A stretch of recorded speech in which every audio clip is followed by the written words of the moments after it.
lot. With a pink hotel, a boutique, and a swinging hot spot.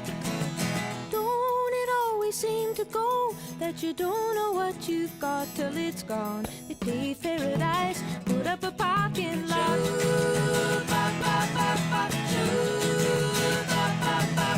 They took all the trees, put them in a tree museum. And they charged the people $1.50 just to see them. Don't it always seem to go that you don't know what you've got till it's gone? They paved paradise. Yes, we're going to Honeybee. Okay, good. Here's your Honeybee. You were real close. I'm going to start with I'm shining to the world that I'm most Brian Harvey.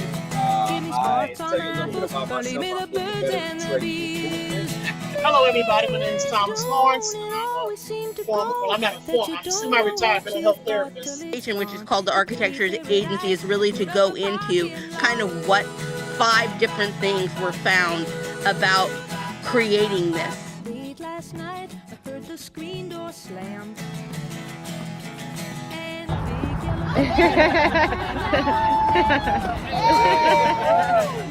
Don't it always seem to go that you don't know what you've got till it's gone? They pay paradise. You know, Parking Day continues to grow all around the world.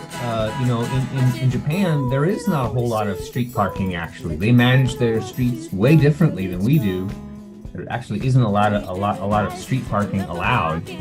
And so why is Parking Day big in Japan? Well, I think it's because there's this need for these third spaces, these kind of informal social spaces that aren't commercial outdoor dining, that aren't a place you have to pay to sit, that aren't even like a sort of more formal public park. So informal, non-commercial third spaces is the need that Parking Day fulfills in communities in Japan. So I know we had Parking Day, but I'm here now in Milan, and I had some opportunity to connect with a few people in London. So I want to let you know that we out here. They protesting for Gaza.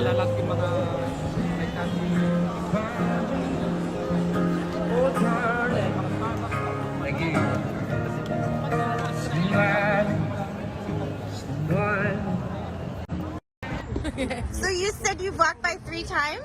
Yeah, I've variously been walking down the street for various things, and I'm so intrigued, and I was like, I need to just stop and find out what's going on. Yes. Okay, so this is an open design charrette. Okay. And we are during Parking Day. Parking Day is a global celebration of taking back the streets from cars, or just creating third places in space, on the sidewalk, where we're just interacting and having a regular meeting. Yeah. And whoever walks up and stumbles in can see it. But Parking Day began in 2005 when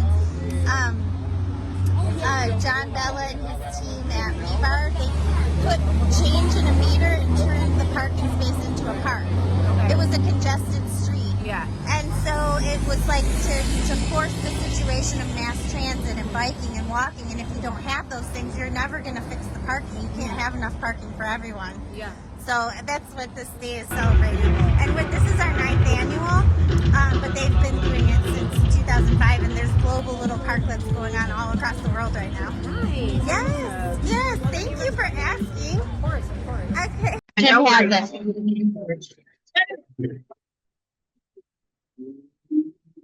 Perfect. Okay. Oh, my handsome picture didn't come up. No. I took heads. Oh, man. No, I'm joking. Yeah. No, it's a pleasure. Well, the phone didn't die, but I screenshotted it before I could Definitely. Perfect. We have so much time. Oh my God, I'm so excited. I'm so glad I stopped you guys. Yeah. Hello, everyone, and welcome to our 9th annual Parking Day. We're going to start our conversation here, and this is informal. You can use the mural, which is in the chat, to leave a sticky note if you have any questions. And we have Murray Davis, and Murray Davis is the founder of Creative Power Systems, and he's the innovator of microgrids, and he's here today to tell us about regenerative distributed power systems and the future of those kind of systems versus the electrical power lines that we have now, which are causing a honeybee collapse in the honeybee population. Okay, Murray, you go ahead, take it from there. Thank you very much for the introduction, Monica. What I'm going to do is there's approximately 10 different metrics which we use in order to compare central station generation and transmission, like with transmission lines like this, transmission and distribution power systems with distributed generation in microgrids. We use 10 parameters or 10 metrics to do this comparison.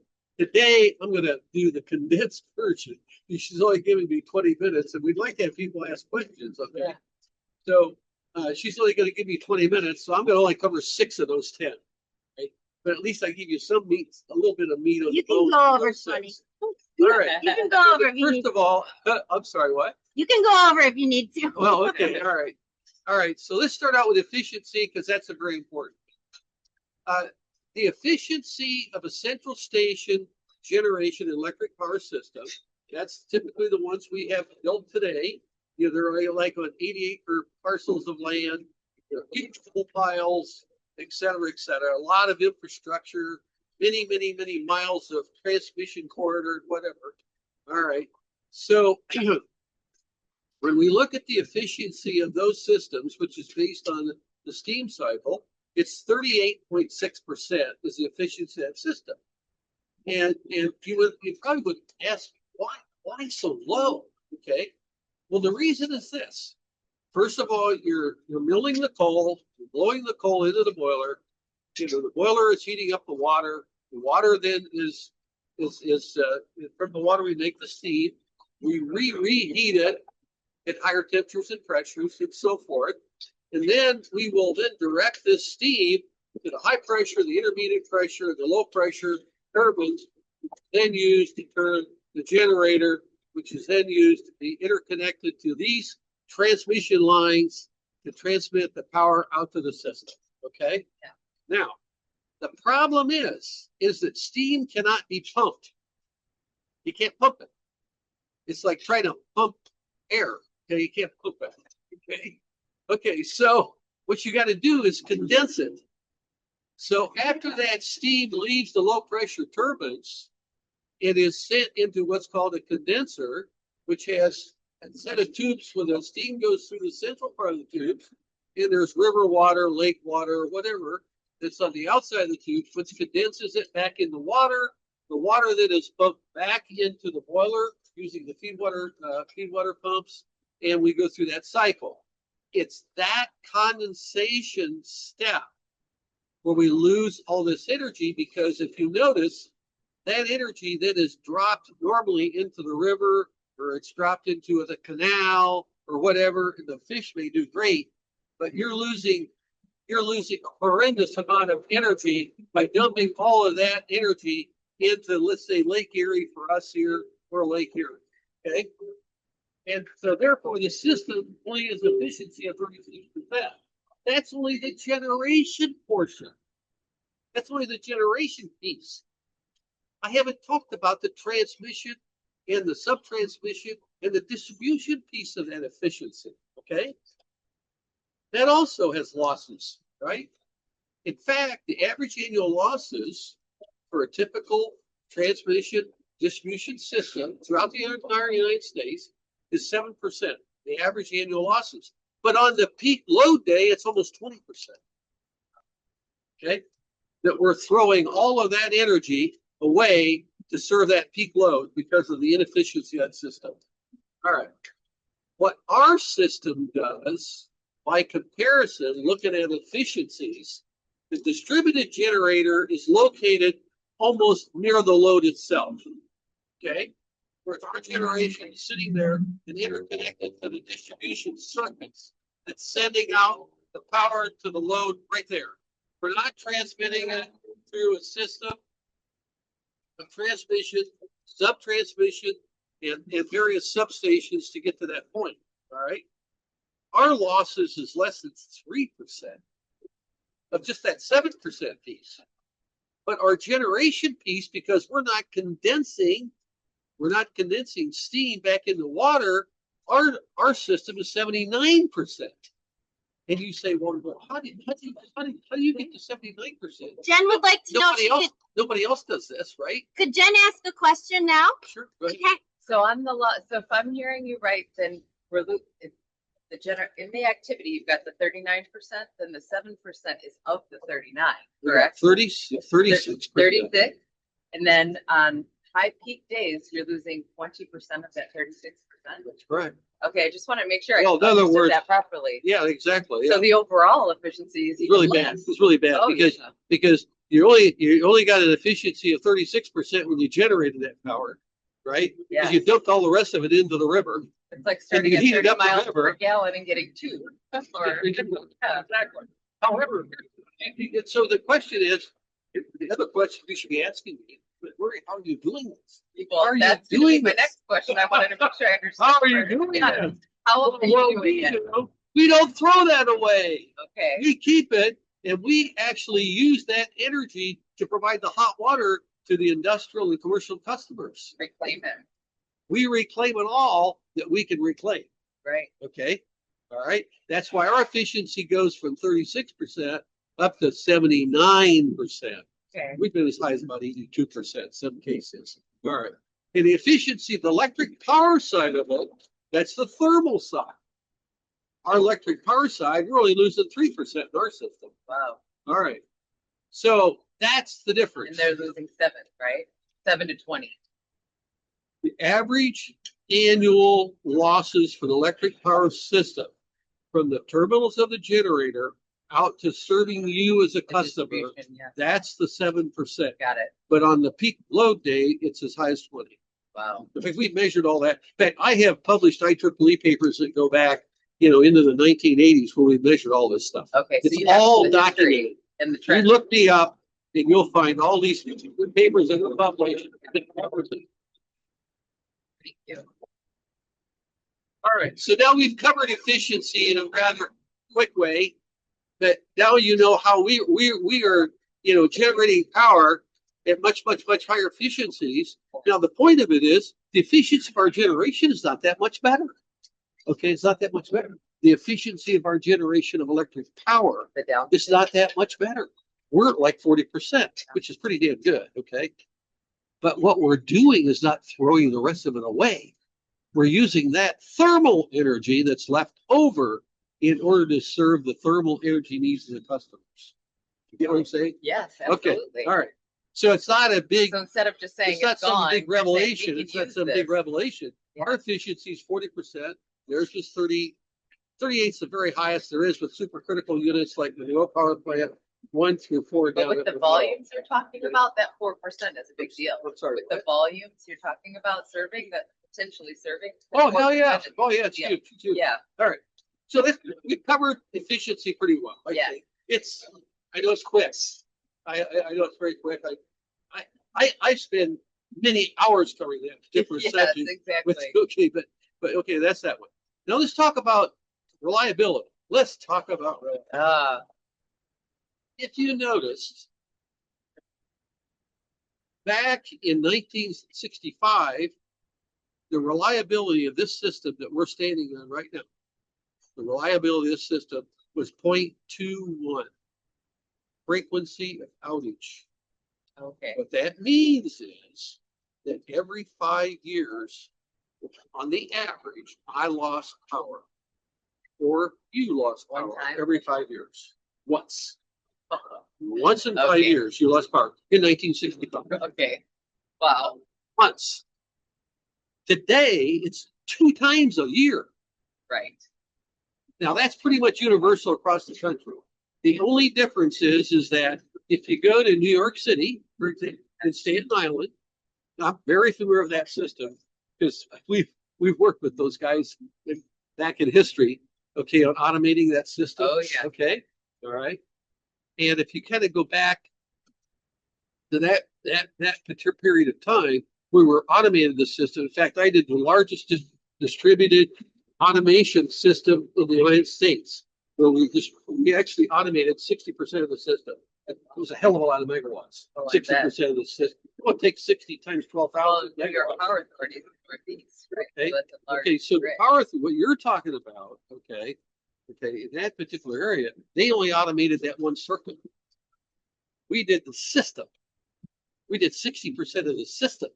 Big difference, okay? Yeah. We automated that. In fact, we had 17 different functions that we actually automated. All right, now, so talking about that portion, which automation is very helpful from the standpoint of, getting reliability improved. Okay, because it's automated now, not sending a guy out, closing a switch to get Right. the customer back, or putting the lines back and all that. Okay, but the biggest problem with all this reliability is the fact that these distribution systems are all overhead, right? They're all overhead. Majority of the system, I should say, is overhead. Including you got the transmission system that's overhead, you got the sub-transmission that's overhead, you got the distribution that's overhead, and then you have to get out into the small, not the small, but the lower voltage distribution system serving the customers. Okay, then a lot of that's underground, right? The system that we do in our system is 100% underground. Okay. Okay, now, and I didn't touch on this yet, but that's one of the reasons why our system is significantly safer than the overhead system. Okay? Yeah. And the reason is because if you dig into one of our cables, it's already grounded. So the guy can't be, killed as a result of digging into an underground cable because it's already grounded. It's a ground potential, right? Yes. When overhead comes down, it's not. Not a ground Not at all. potential. No. You go up there with an aluminum ladder and see what happens to you. Okay? Right. All right. In fact, we just developed a system for Detroit Edison where we showed the aluminum ladder being touched on a wire and pulling it backwards. And I was able to get a 5'5" arc. Yeah. Sure, yeah. Oh, wow. You'd be impressed with it. Okay. To show the customers, don't do this. Yeah. Don't do it. It's just The called real arcs. real world. It's called project. Arcs and Sparks is what it's called. I like the name. Okay, Arcs and Sparks presentation. Okay, so Well, and that's the maintenance safety also, but not. so now we're there's- talking reliability, Yeah. reliability, right?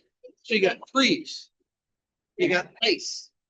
So once we have ice storms, the power lines come down. When we have heavy winds, the trees get into the lines, right? The power lines come down, right? Yeah. We have hurricanes, of course, on the East Coast, some on the West, not so much. Okay, and we've also got tornadoes occasionally, but not that often in the plain states. We had one that came right through my farm, March 13th. Oh, yeah. First time in 100 years. Oh, wow. Didn't do any damage. All right, so all this stuff is overhead. So the reason why this reliability is so bad is because the trees are not trimmed. The trim cycle for tree trimming should be 4.5 years. That's what it should be. But none of these utilities are trimming their trees every 4.5 years. Okay. None of them. Now they may go through and trim a portion of their system, okay, and then get back to it again later on, but they're not doing that. Also, there's not hardly any preventative maintenance today like there used to be. And that's why that reliability is so bad. Our reliability is now, catch this, is 0.1. Back to the 1965. 0.1. Or No. better. That was 0.2. Oh, point. So Ours you're is even once in better. 10 years. Wow. And you say, well, how the hell is that possible? Well, it's simple. It's in the ground. The trees can't affect it. Ice can't affect it. Tornadoes can't affect it, right? You're And eliminating all the those factors. dig-ins can't affect it because if you dug into it anyway, you still couldn't create a fault. So the 10-year cycle is really just like the degradation of the material, potentially. So, well, on the most cable, the EPR cable, for example, the EPR cable that cable has been put in the ground since the 30s. Oh, so it's even longer. So that's it's not all even the much issue. longer. Very Okay, nice. so anyways, the main reason is because it's in the room. And what we call this is power without wires. And that's our title, power without wires. You look up one of our trademarks, it's power without wires. Now you might say, how the hell is that possible? Well, it's only the fact you can't see any of it, except like if you went in the house or in the industrial building, right? That's where you'd see the wires, Okay. right? But you wouldn't see any. I could look like this out across my area, okay, my total system, and there would be no wires that I could see. Wow. That's why we call it So none of this, power without wires. What, please? for the distribution itself, you wouldn't have any of that. It's all No, underground. it's all in the room. It's all in the room. Wow. Okay, so that covers reliability. The loss of load expectation is what the true terminology is for that. Yeah. It's called loss of load expectation. Okay, and that's point one. Wow. Now let's talk price. What do you guys think the cents per kilowatt hour are for your energy costs? Cents per kilowatt or what? What's your cents per kilowatt hour in New York? I know what it is, but you tell me what. I don't actually know. Like, I don't have that like off the top of my head. I don't know what kilowatt, but what is the cents per kilowatt hour that you are paying in your bill when you? She's from Detroit. from Detroit. Yeah, I work with New York, but in my bill, Okay, well, I mean, is it where are like you located 94 here? cents? Yeah, I'm in What do you think it is here? I know what it is here too. Go ahead. like 7 to 14 cents or something. I don't know. You're at 18 cents here. It's 18. By the Okay. time you And it include- depends on the time also, right? Yes, it does. Peak Time from of day. peak. Yeah. Time of day. Yeah. In fact, the time of day rate goes in play at 3 o'clock. Yeah. Yeah, I did know that. Which, by the way, I will just say this, and that's the dumbest thing you could possibly do. Because that's not the peak in the distribution system. Right. The peak in the distribution system doesn't occur until almost 10 o'clock in the summer. Because the air because of the- conditioning yeah. coming on and the lighting coming on, okay, coming Whenever on it's using right it. at that period, that's the peak. It Okay. isn't until 3 o'clock. I was wondering about Guaranteed, that, and actually. we have surveyed this, Yeah. we've done all this monitoring and so forth, and I can tell you that was a fact. Okay. good. Yeah. All right. So you're talking like 18 cents by the time you include taxes. right? Okay. Ours varies anywhere from 10 to 12 for our system. Oh, wow. And you say, well, how the hell do you do that?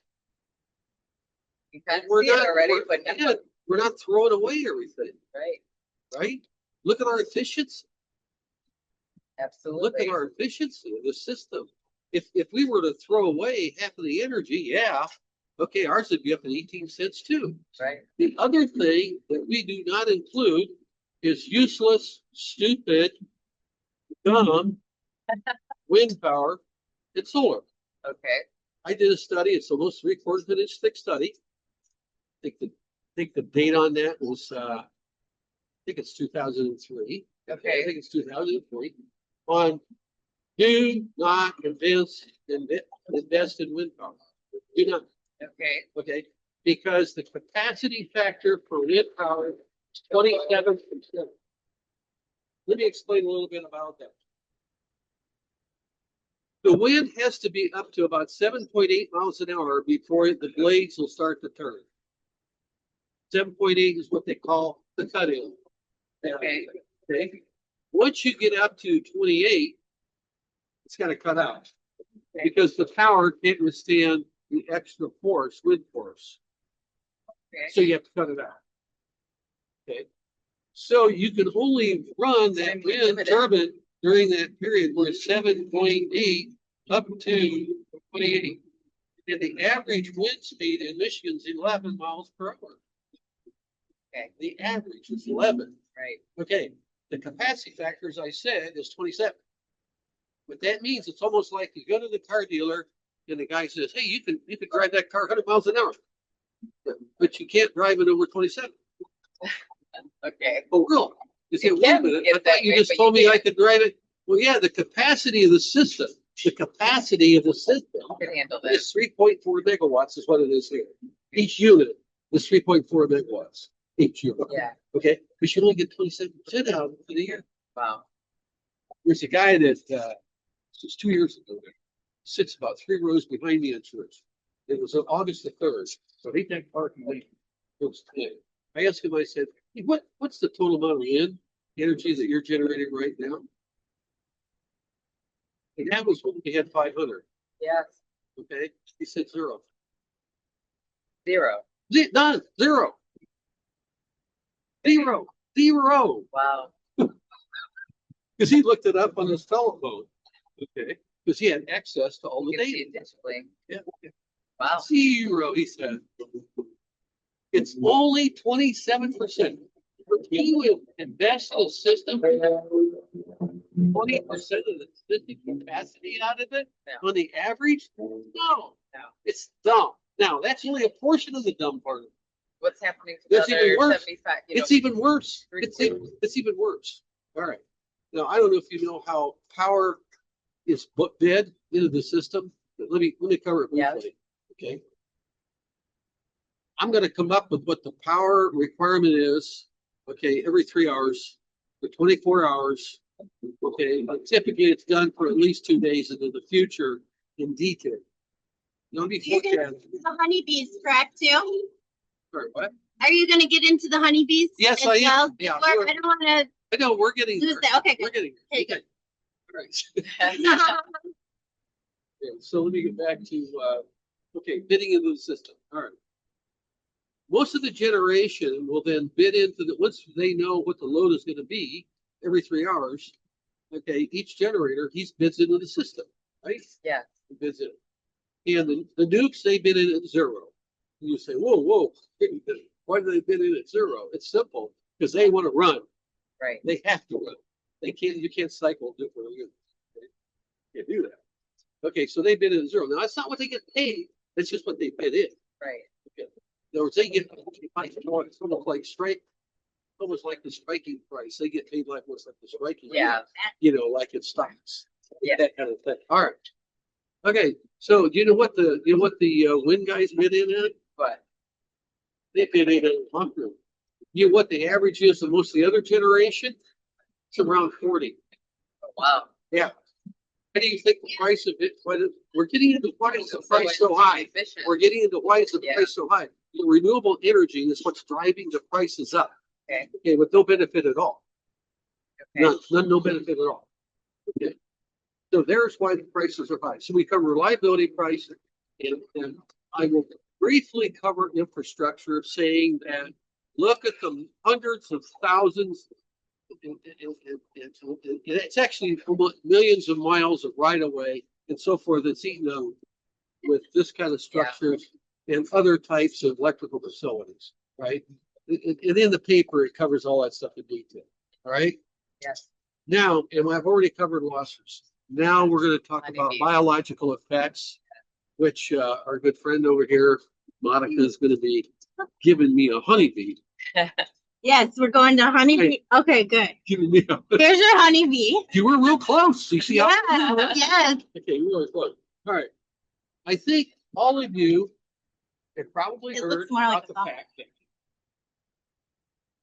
there is a decline in the number of honeybees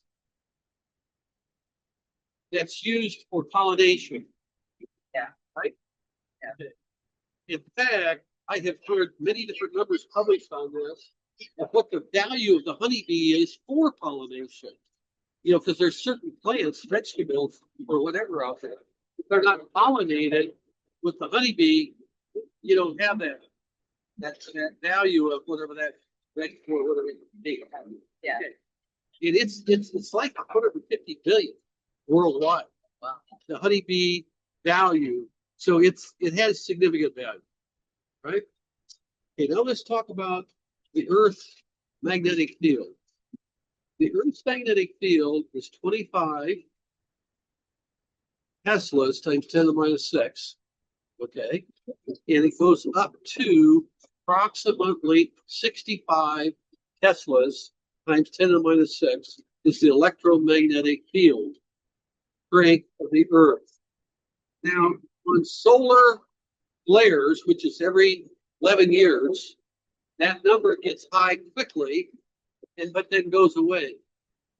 And this is where, when the solar flares occur on the sun, the electromagnetic wave, propagates, and it starts pushing against our electromagnetic system, going from the north and south pole, we have electromagnetic lines of force there. It pushes on those lines of force, pushes. And it's so much bigger in magnitude that it actually pushes through and realigns, and that's called whiplash, with our magnetic field. Well, when that happens, it creates a voltage. And that voltage has caused major electric power, large power transformer failures. Okay. Okay. And mostly they've occurred in Sweden, but it's mostly in areas, for example, like what we have in the Adirondacks and places like that, but not so much in the Midwest. Whatever. All right. Now, because it creates this extra flux, and the transformer hasn't been designed for that. It's only been designed to the flux we create, not something external. Okay. That's the reason. Yeah. All right. Now, what's really interesting about this is the electromagnetic field of the Earth is steady state. It's always there. God created it. It's always there. As I say, it varies anywhere from 25 to 65. Okay. What do you think the magnetic field is of this? Any guesses? 10? Any guesses? 80. 10? What? 80. How? I went lower. 10? 80? No, you're way too low. Oh, wow. I'll give you. Oh, wow. 300? Yeah. 300? That's Wow. way too low. Oh, wow. 1,000? There we go. Wow. Okay, in that paper that she has shown up here, Hold on one, which, she got the it. nature, the science paper? Yeah. Okay. You have it there? Yep. Okay, you'll show 100 to 1,000 Teslas times 10 to the minus 6. Okay. Now, in that paper, they don't tell you what the value is as far as voltage is concerned. Yeah. Now we're going to step into the kind of the calculation phase here Okay. a little bit, so don't get scared in here. But here's what happens is we have a 60 cycle waveform, right? Yeah. 60 cycles per second. Yeah. The electromagnetic field of the Earth is steady state. It doesn't have any change in waveform. None. Zero. Nothing. Okay. It's flat. Okay. Steady state. When it's flat, there is no voltage that's created by the electromagnetic field. But we create a voltage because of the 60 hertz waveform. If you look at the minimum that we gave to Monica, that she added to that paper, we calculated what the voltage was that's created on these honeybees. All right. We determined what the voltage is on these honeybees. Right? And that happens. These structures. And it's 15.6 times bigger than the voltage within the cells. So they're significantly more sensitive. So in other words, if we have a situation where if we know what the cell voltage is, which you can measure, but that's from a chemical creation, okay, of the voltage. Yeah. Not electromagnetic. It's chemical creation. The reaction. Your cell voltage, if we compare that to what the cell voltage is that this guy gets because of this power, okay, it's 15.6 times higher. Yeah. So we decided, okay, what we're going to do is we're going to find out what is the impact of that. If you look up there where she can show you, there is a service entrance cable that comes to a house. You see it? Yeah. You see it? Yep. Okay. Yeah. All right. There's a hole that's just to the left of it where the honeybees go in. Just to the left of there, where it dead ends onto the house. Okay. There's a small hole there. Okay. It's about 3/8 inches high, and that's where the honeybee goes in. Okay. Did you notice on the floor on the right hand side of that, there's literally thousands of them laying there, dead? Right there. See it? Yeah. Okay. What Whoa. happens is the honeybee, when he's exposed to the electromagnetic, not the electric field, electromagnetic field, when he's exposed to it, he becomes confused. And therefore, he's lost and he climbs out of the hive and dies there. He thinks he can get away, but he can't. And therefore, he dies. So it literally. It's We actually proved that we can actually create that problem in that environment right there. Wow. Okay. That's the problem with this. It's got to have That's one of its problems. Let's put it that way. There could be others. I was thank told- you. I was told by a biologist that the number of species of honeybees started out to be over 1,000. There's less than 100 now. Oh, wow. That's species. Wow. That's where we are. And So it's decimating. as an populations. example, the biological effects of that is pretty significant. Okay. Anybody got any questions regarding any of this discussion? It's about like the magnetic field that those towers are giving off. They're affecting the honeybees. How are they affecting us? Yeah. Well, okay, I'll tell you what, that voltage is the same. The voltage in the cell, okay, if I compare the voltage from this, or from the power line, okay, with the voltage in the human cell, that ratio was still the same. It's still 15 times 50. But the difference is this: you're not exposed to it 100% of the time. It's a function of the time. You got what they call dosimeters. Heard of that term? Yeah. Dosimeters. So, like you could measure, what the value of the magnetic field is underneath this line 100% of the time. You're not underneath that line 100% of the time. So the only reason why you don't have that same effect is because you're not getting exposed to it 100% of the time. He's getting exposed to it, maybe not for 100% either, but very, very much higher percentage. It's getting more sensitive. Okay. Wow. Even though the voltages are the same, it's created on it. Okay. Whether you and him, same. Okay. It's the same electromagnetic field in the earth, the same field. Right? And it's the same field from this as well. Any other questions? I have a question. So knowing this and being able to prove it, you've got the documentation, the metrics. What's your biggest problem getting it out there?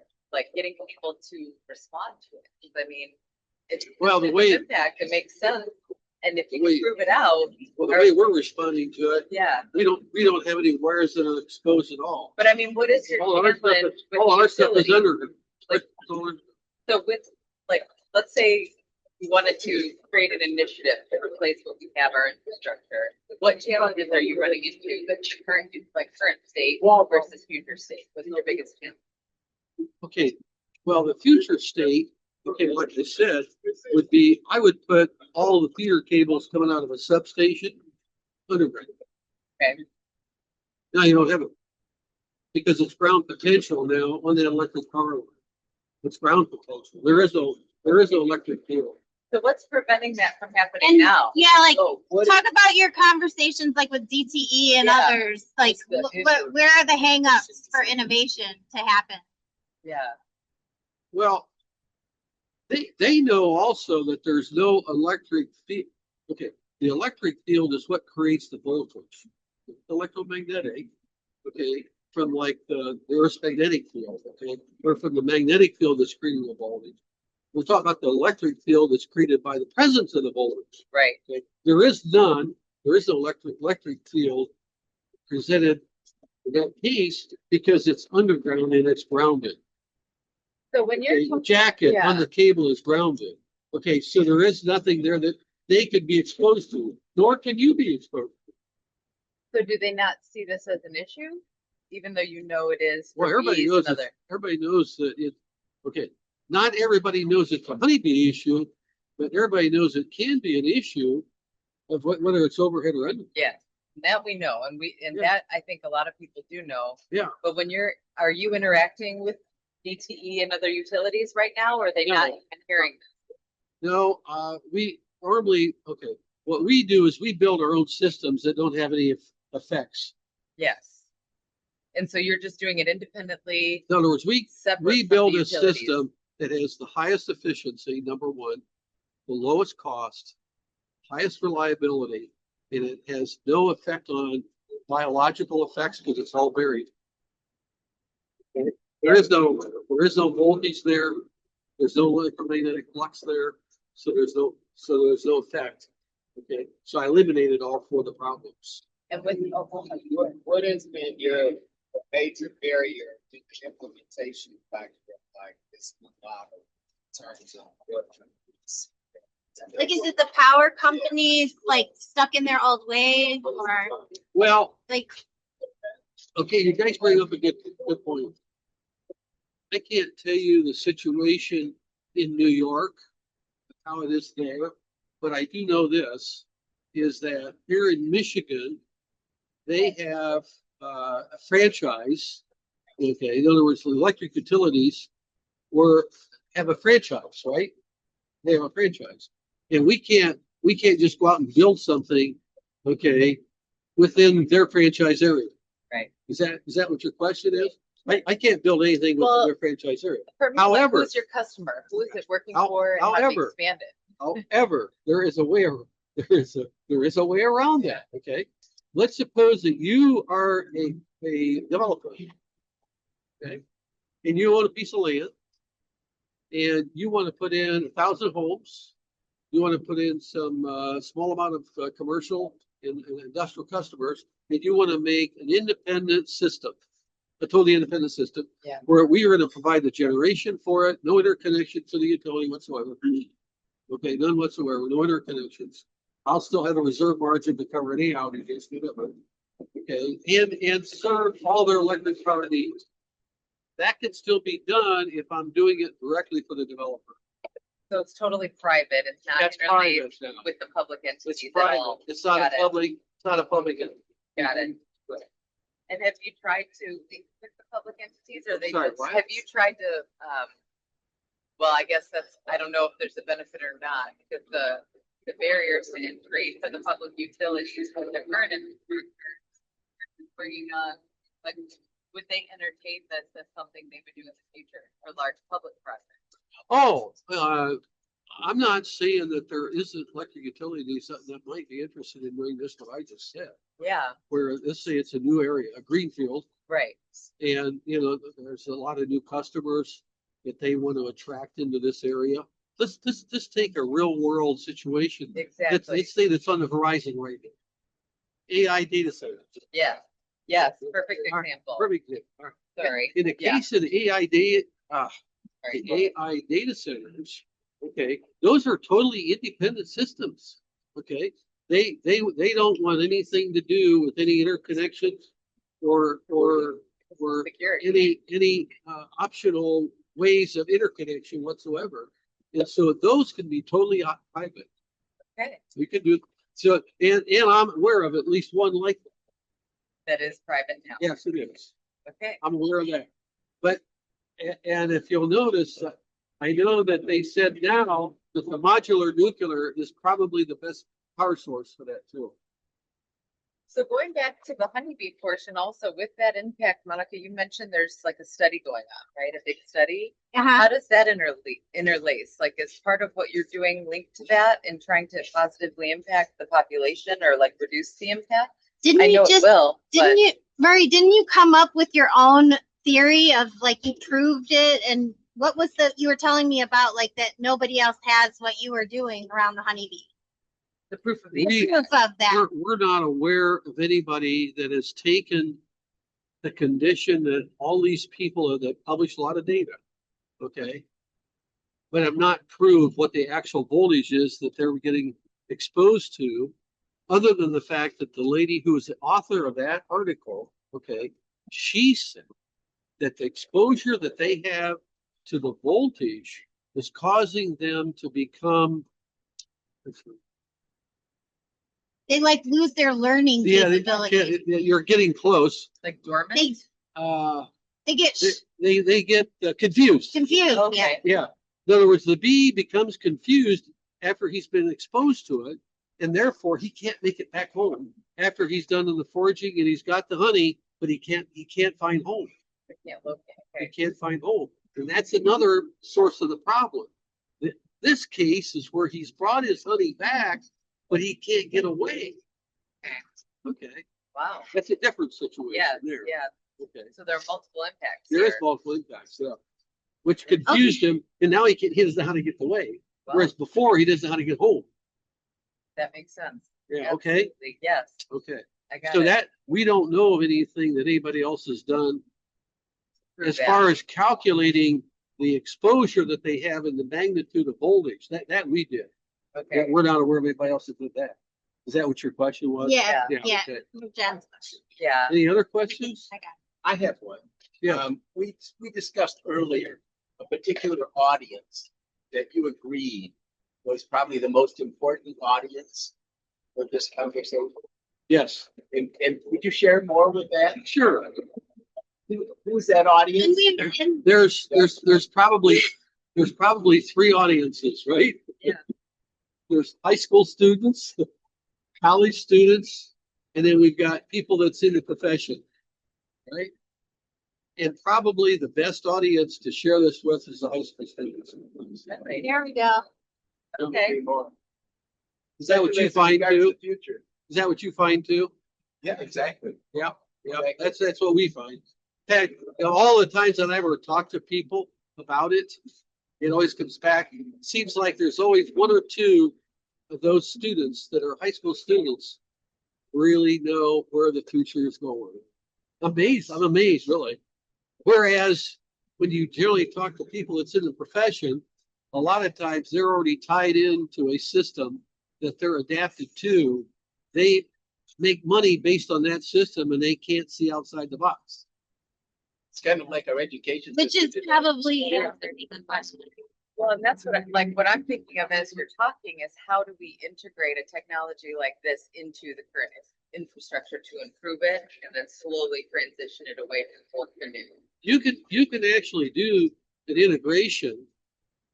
You could do it. You could easily do this. You can easily do the system that we're doing easily into the system that exists today. Easily. That, You can I think, is integration. critical. The question is whether utility would want to do it. Right. And Jen, you're on the hunt for these things now, aren't you? Yeah, You could tell a little bit about what you're doing. Yeah, so the work I do is around analytics associated with impacts of projects like this, right? So evaluating them I'm going to and give you determining him back for now. which And ones value are and value creation. exactly. That's innovation. Go ahead. And What you going to proving say? out, like, for example, all the percentages we're talking about would be the justification that a utility would use to Oh, actually yeah. execute Sure. projects like this. The end is Absolutely. there financially. Absolutely. And so it'd be funding the infrastructure and those capital projects. So, Yeah. I mean, that links heavily into a lot of what I do, not just in utilities. Yeah. That's public work, but there's also private work that Yeah. it's all the same methodology. Right. And so that's what I'm interested in hearing more is if it, and then you just said it, it's compatible to the existing system. And so, We've already developed the generation piece. yeah, We have already done the distribution piece. We are very, very familiar with how to do all of that because we've actually done it. yeah. Okay. I think the difference is the fact that it seems like you have difficulty in finding people within the electric utility realm that would be interested in doing that. Okay. It's more or less more applicable for those who, as a developer, wants to do it on their own. There's no urgency at that public level, it sounds like, for them right now. Yeah, because they already have a system in place. They're using that system. They've developed it and they're promoting it. Right. And therefore, you know, They're most they interested in don't have that. any issues. They're still getting their money, right? Well, and this would be like a continuous improvement project that would have to, like, I've seen big projects like this take decades. You know, they have multi-decade, but usually they start small, prove it out, and then scale it up. Well, I'll tell you what, I could take an existing system today. Yeah, Okay. an like a proof existing of system concept. Where there's a substation right today. Yeah, There's a substation that serves a whole bunch of customers. yeah, And I could put in our system to replace this part of the system, whether it's the generation, the transmission, the subtransmission, the substation and all that, yeah. feeding it, and I could put in my generation to replace that substation and serve that load. I can do that right now. I can do it right now. Yeah, that would be like a proof of concept. Like I'm just thinking out loud how that you do the proof, prove it out Yeah, that it's yeah. gonna be done. Then The they can only measure the thing I impact. don't, Exactly. the only part I don't like about what I just said Yes. is because by doing that, I don't gain all the benefits in terms of efficiency benefits Because you're because still our, attached to theirs. because our system design is so much better. Right. Okay, in other words, we have much less losses, significantly less losses. Right. Okay, we are giving you, all right. If Would you you, had a- would you rather have your house being built? Let's just say that all you need to do is have the natural gas to provide the energy for heating your house, and I'm gonna take care of everything else. Why do you need a water heater? I can do that. Oh, okay. Why do you Oh. need, why do you need any of this extraneous I stuff? see. Okay, So these are implications I hadn't even thought of. you get, you know what I'm saying? Yeah. Okay, We got you thinking. Yeah. and so what I'm saying is when we put the system together, it's a complete system. Okay, Yes. you don't need it. Yeah, now you're gonna need the electric power, say, for heating your house. Okay, So in some Still cases, gonna- it's still kind of gonna like need going that. from candlelight to electricity, and how do you, how do you transition people to Right. that old methodology? Yes. I mean, how would you like to walk down in your basement, and not have all that trash in the basement? Oh, I love it. Yeah, right. You don't need that. I don't know what to do with any of that anyway. If we can work on that, But, right? that's what I'm saying is, the problem with what I just said is you don't gain all the benefits Right. by picking the optimum solution that we provide from the start. Well, and that's if you have all the right conditions. So it's like, this is a grassroots. If it's, Yeah. green field, nothing's there, you start from Greenfield, scratch. all greenfield. But then we That's know we what don't we have like. that. That's what we like to do. So what's the hybrid solution? We like to do the greenfield because you get all the benefits. Right. You get the lower price. Deal. You get the lower price. You get the lower losses. You get the better reliability. You get the, we didn't even talk about But pollution. that's where We patience didn't talk comes about in, right? pollution. We didn't talk about any of this other Yeah, stuff. yeah. I didn't tell you at all anything about safety. Well, and this Okay. is a huge implication on You all can't- these sustainability metrics. That these Why? sustainability metrics Yeah, are yeah. being built into a lot of corporate strategies Yeah, now, and they were yeah. not even 20 years ago. Yeah. And so part of this, with hitting those targets, could be projects like this. Could be Yeah. the things that Yeah. private and public are looking for. Now, So what that's you're saying interesting. is you do consulting for the power authority? Yes, yes. So it'd be technology, valuation, process, that type of consulting. So it'd be more like, how would we get a project like that in the door? How do they value it? How would they entertain it? Would they issue bids? How would they fund it? That kind of thing. Yeah. Our position on it primarily, as I just said, is that it would be better to go with an optimum solution. Now, we have done others where we've actually implemented, using induction generators, gas turbines, and inverter systems, and Singer's machines. Yeah. In a case, in a circuit, okay, but I don't know how to put it. For an engineer, that's not feasible. You just don't get the benefit out of doing it right. Let me ask you a question. You don't get the benefit. What you're talking about is the difference between progress and perfection, right? You could talk about Well, Yeah, we could. Sorry. we've done the progress and we've Right. done the perfection both. Right. And the point is, You gotta find some. I don't want to waste my time with retrofitting. Right. Okay, you're talking about retrofitting. It is, yeah. That's what it How do really we do that? Okay, That's and what we have can to do work that. with. We can do that. You can do retrofits. Not a And the problem. benefits of that and measure. Not a Yeah. problem. Not a problem. We can do a retrofit. But that's The not only- the idea. But you're not going to get all the benefits. You're not going to get the better reliability benefits. Right. You're not going to get the better loss benefits. You're not going to get the better thermal benefits. You're not, what else are we talking about? Will you get the Well, biological also, benefits? if it's overhead, triple what is it? The triple biological value. Yeah. well, that's why I say in the case of the biological, see that more stuff's all underground. That's why I say it's power without wires. And our system's called power without wires. Right. Okay, you don't have all that garbage out there that's in the air to kill people. No, and I agree with that. And I think a Okay, lot of. so we do the different whole entities and thing, and organizations you benefit benefit. from the whole thing. Right. Okay, it's almost like, so what you want me to do is buy a you know, 56 Ford. You want me to upgrade it to look like something that was built, let's say, for let's just say the year 2025, right? Yeah. But when I see what I got to work with and what I got to change, okay, I can't get all the benefits. I can't No, and I that makes can't sense. get all the benefits out of it because it's not designed right in the first place. So, and that, well, I guess that's the difference for me. And my mind goes right to how would we execute an improvement like that, right? So, an example. Well, I can do either one. Well, you can execute it, And but I've at the done, same I've done, time, I've done. In fact, we did one for California Energy Commission. what you're I describing did though one is for the like California Energy. replacing the existing structure, right? Completely. No, we did it. Well, the That would be the California, ideal the version. California Energy Commission study that we did. Yeah. Okay, we actually took an actual circuit. Okay, we took an actual circuit and showed how we could upgrade that circuit to make it look really good. Okay, Okay, but we still didn't get all the benefits out of it. right. But you got some. Oh yeah, oh yeah. So I I mean, think the that's the voltage measure. regulation, this is a good example, okay? Voltage regulation in our system, when we build that system, it is so simple. You know, is There's there one- value in There's one incremental? device, there's one device. Yeah. One stupid device does our whole voltage regulation for the thing. When we did the California Energy Commission one for them, Yeah. okay, to show how we would implement it for them, Yeah, there was 7 devices, wow, you know, to make it work. okay, And now it's a piece of garbage.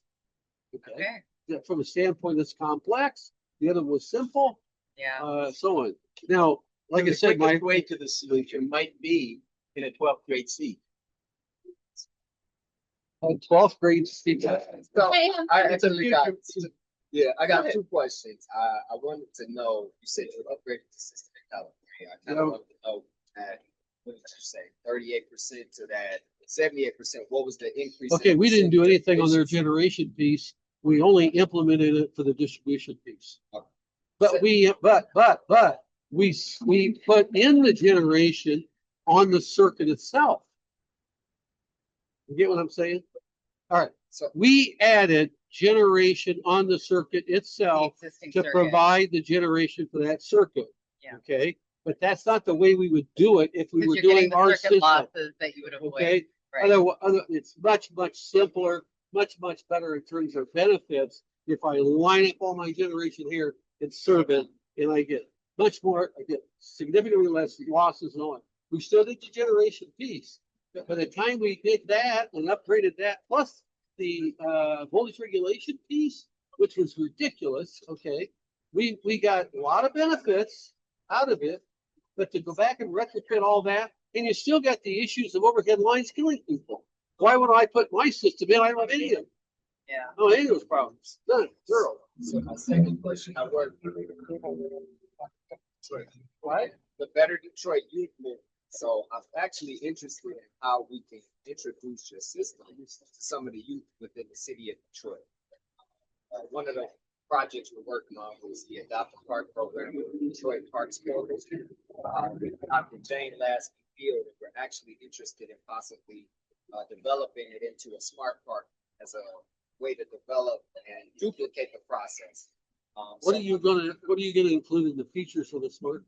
So we're actually looking at different ways of taking kids from a curriculum base. We're looking at teaching them with AI core skills and life skills. We're looking at incorporating, as for instance, we would bring you on board and have students that we work with within the inner city, Detroit public schools.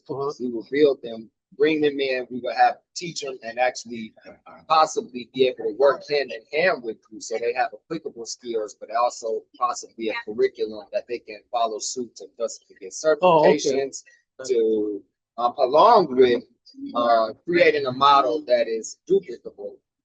In the city of Detroit. I'll tell you what, there's another guy that's working with me on this project. Where we're writing this book right now. Yeah. We're well over 2,000 pages on it. Okay. And He's talking about the last chapter. Yeah. yeah, Yeah. Yeah, We're- he's talking about the last chapter. yeah.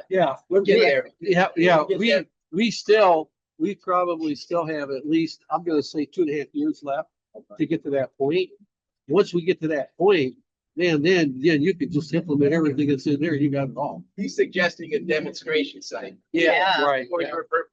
Yeah, Exactly. For your purpose. Yeah, that's right, what right. I'm actually, I want to be able to work with you to see That if proof we. of concept. Yeah. Can we use the adaptive park model as Believe me, the yeah, platform? absolutely. Well, if I understand what he's saying, though, I don't hear anything about customer requirements as far as power Well, requirements. I don't well, see building. industrials. I don't see. I don't think we've got there yet. Well, we Yeah, this haven't is gotten the there beginning. yet. Yeah, this is Okay. the beginning of it. This is the beginning of a pilot project. Oh, okay. You'll love the park. Yeah, It's And huge. we'll call Okay. it Jen too. Well, maybe we need I to would know love more. to. We need to know more It'll about it. Yeah. Through a school. We need to know more about it. It'll What, power do you have a several car- other car? I do. things. Yes. Yeah, I Absolutely. don't have it with me. We use the large. She has all my stuff. I have all your stuff. Okay, That's why we're here. yes, that's why I brought you. Yes, I knew I needed to have Jen. I had to like. Dave Pontiac, Intro, he lighting. would have been here, but he's in Florida right now, coming back, Yeah. and he couldn't be here. He was planning on it, but we're like, We have a couple. I'd say 2 years. coming in too. I'd say we're like 2 years Okay. away from finishing it, and it's going to be very comprehensive. I mean, really comprehensive. You'll be Sounds able, like it. when you get through this class, which will take at least a year, okay, you'll be able to actually design and build a system. Oh, wow. It's very. So it's comprehensive. so what you're building is the instructions So we on want- how to do this. Exactly. Actual So we execution. want young minds. Right. Down to like how to use application. We want So young yeah, all minds right, we're in on the that. last chapter. Yeah, this, exactly.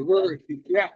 Okay. I'm like, oh, okay. Yeah, it's, Yeah. okay. It's been- So it's been nice nice to talking meet to you. you. Too. Very nice. Thank you. I don't see why.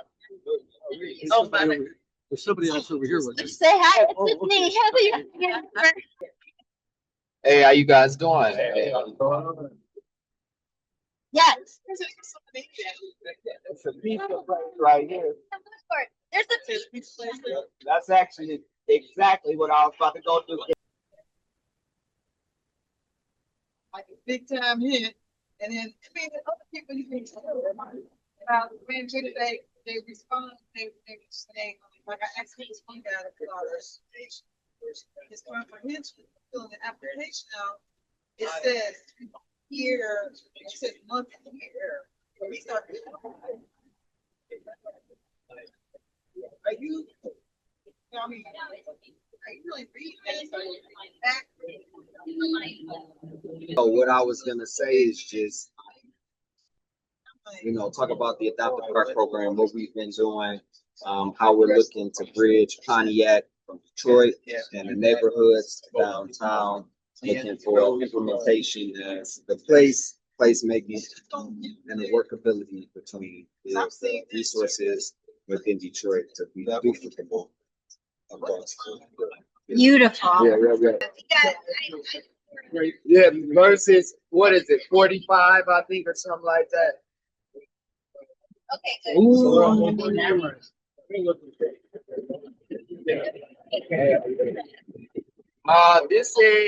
This is part of our Zoom. We have people Zooming Oh, to see, all what we have going on, but this is pretty much parking. Sorry about that. okay, this is like the thing. Yep, all of it is parking. But I more money in my need. I'm part of the Detroit Youth. You hear what I said? It's a nonprofit. I'm gonna put a little bit of cash in the meter. Oh, yes. Oh, okay. Yeah, so we been in existence for 15 to 20 years.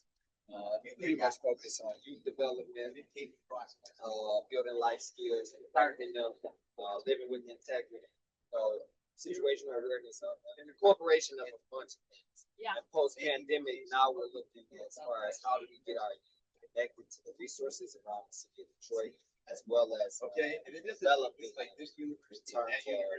curriculum-based education. You're looking at a new model. Educators who are in the city of resource skills, life skills. We just recently done with Narcan administration, CPR, free haircuts, a job resource where we actually have Steve who's doing active yoga in the park right now. Steve's amazing. Steve says we all wear a bunch of hats. Also, process of recovery notes. Okay, what's your? Oh, that was out. Yep. So I've been 3 years. Okay, I'm 2 years. So Yeah. Excuse me, a few moments. Yeah, appreciate you. Yep. But yeah, so that's I also work for the city of Detroit Fire Department. All about play. It is nonprofit. Well, yes, What else? play is that here. Been in healthcare. It's all about play. About 12 years. 12 years. Ever. Got degrees. But now I'm doing community. Right. I should put the thing over me. These two are being merged for like I'm gonna move it back over. Okay. They're being merged together for a rollout of K through 12 playful learning environments. And Steve Ragland is who introduced us to Better Detroit Youth Movement, and Brian will go next to tell about that. So I'm gonna give it. Oh, nice. I'll give it to Steve first to talk about his Qigong practice and photography as well. Okay. All right, I guess I'm on. So me, The audience here, I'll just here. The audience here. Okay, you can see me now. They put their left. Let's get them in there. Let me do that. We got Yeah. See me here, okay? Yeah, she's good. Okay, go ahead. Okay, here, let's do. So they built some greenways. Those greenways then will be ways in which the community can Get them to, right? Yes. So put them to put their butts in the chair. Yes. Oh, Jim and Mackenzie, Steve's gonna give a presentation on Qigong. Okay. oh, okay, to watch on camera.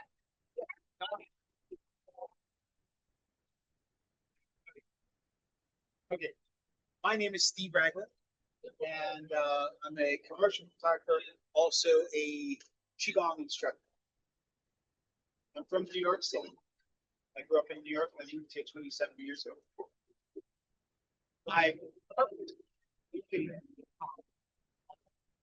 learned at a very young age, 10 years old, to, can you hear me okay? Okay, good. I learned Qigong at 10 years old.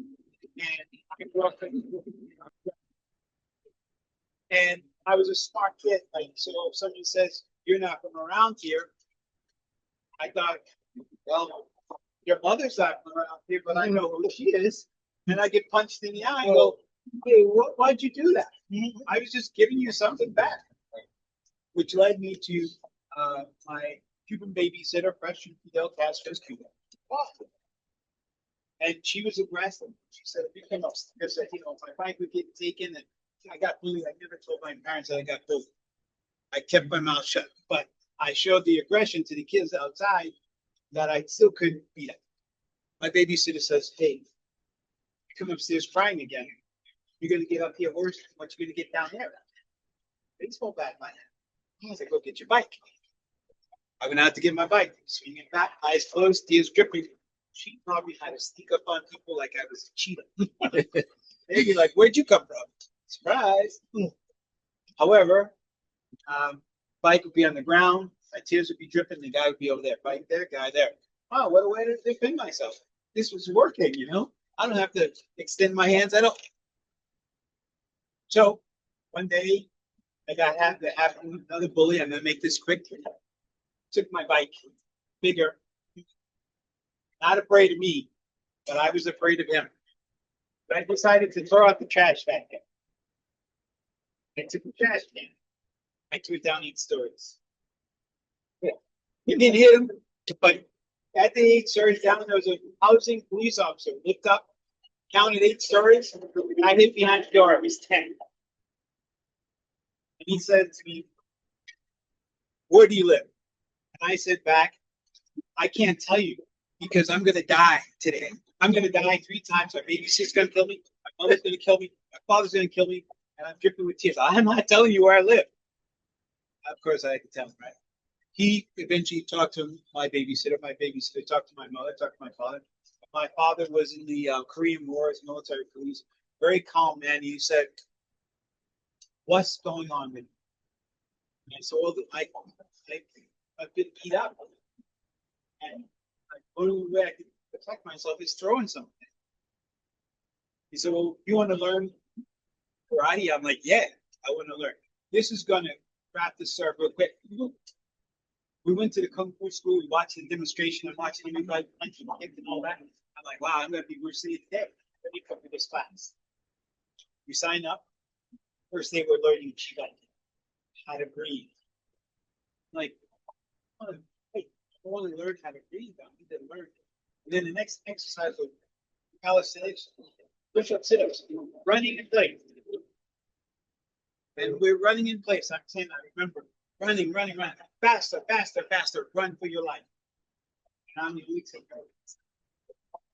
Stopped and I looked at it like, I didn't even run for my life. I came here to fight. Bob came back from shopping, came back to the class. I had learned that day one punch and a couple of stances. Came back and says, how'd it go? I said, I don't want to come back here. They're teaching me how to run for my life. I've been running so fast that I ran so fast. I remember thinking that my face could catch on fire. That's how fast I was running. The bullets, they ran fast. Right? So, anyway, years later, I looked at my father's military record and I see things that said, oh, he has a Bronze Star. Now I kind of understand what that all meant. Why run for your life and everything important. Leads me to this next part of this subject. Why Qigong? Why teach others Qigong? For children, the calmness that I learned, yes, I learned the aggressive part, but I realized that you're not invincible. Calmness helped me to think with clarity. Better balance, very better clarity, and help me. And I'd love to share that with children, how to think with clarity. The Qigong gives you not only a better physical body, it gives you a better mental person. That's what, at this age, 60 of my birthday, and I'm able to do like this. Get back like that. We watch different cultures, Asian cultures, they can sit like that all day long. When we watch the balance of the Asian people versus the balance of people from the Western cultures in walking. Western cultures at 60 having trouble.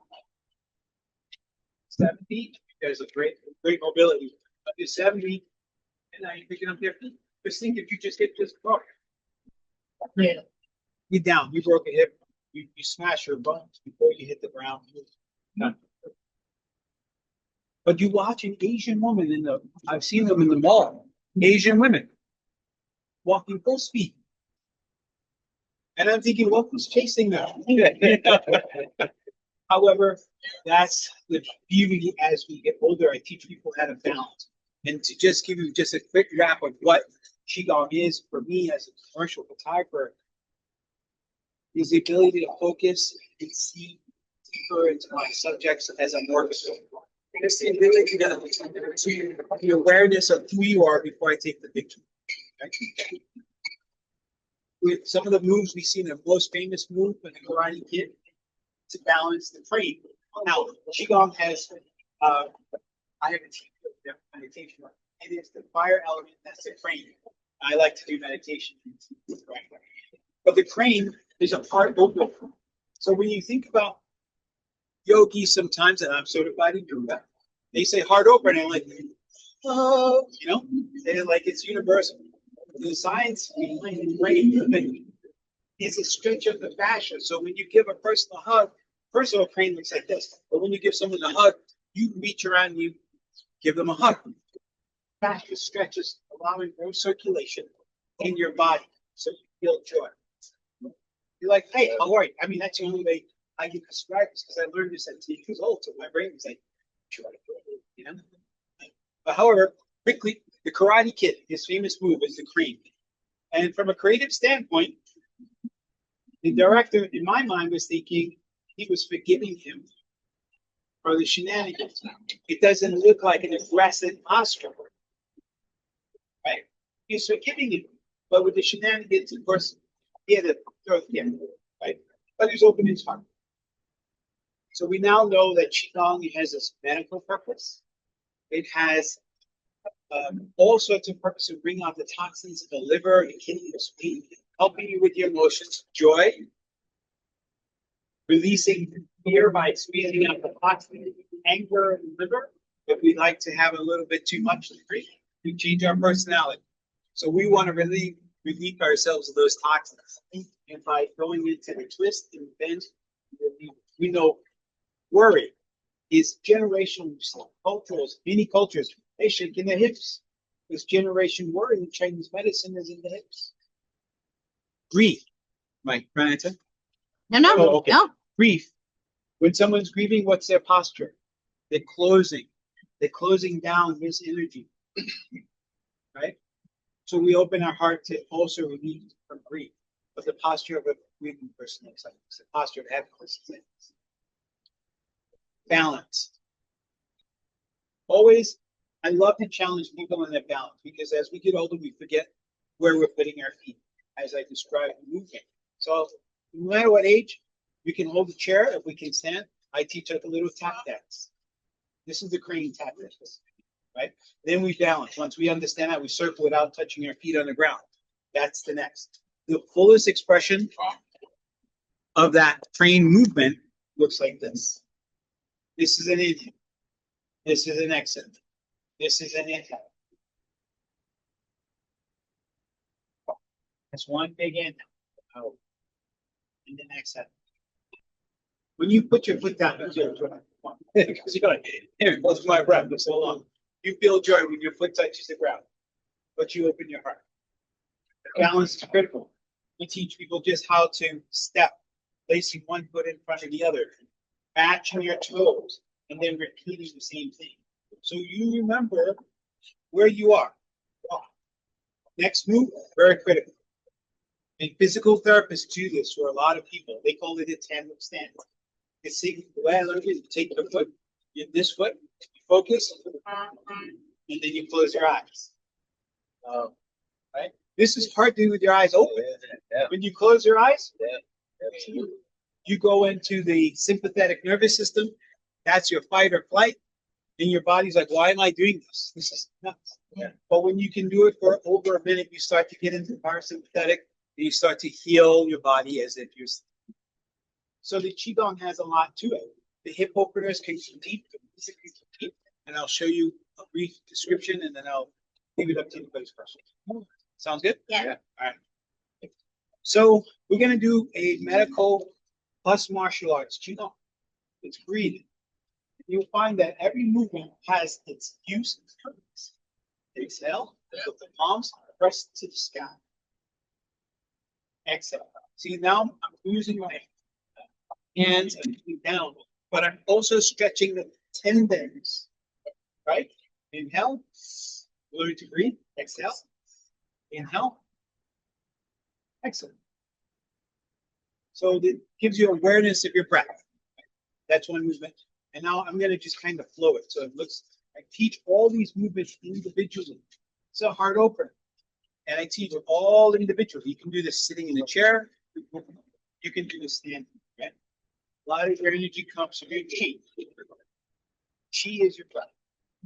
Gong is the work. You see the work, the effort. When you see your kung fu, they would say kung fu. That's the work. Chi is just cultivating, breath and cultivation. So that's what Qigong is spelled Qigong, but it's spelled Qigong, right? Not Qigong. I think Koreans who practice the same will say Qigong. I think I've heard it. So let's move. I'm going to show you a quick movement, and then I'll wrap up with a couple of questions. I'm going to bow, and then I'm going to breathe.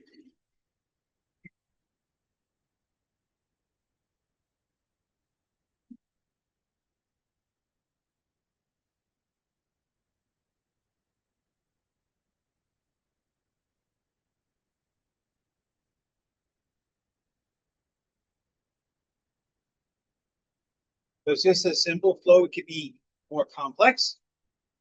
It could be more of a flow.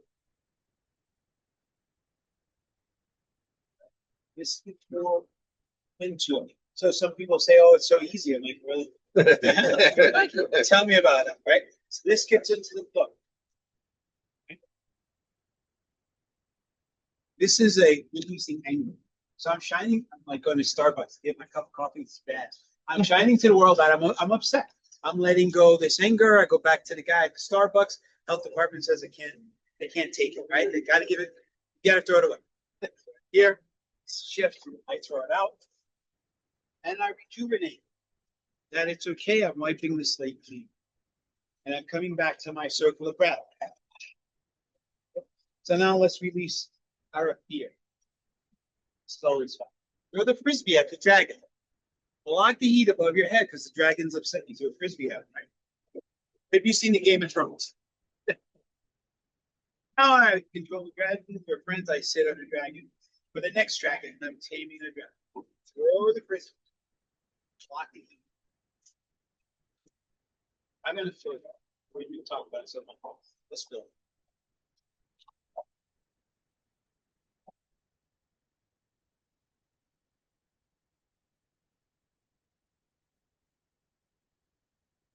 There's a little turbulence, I feel.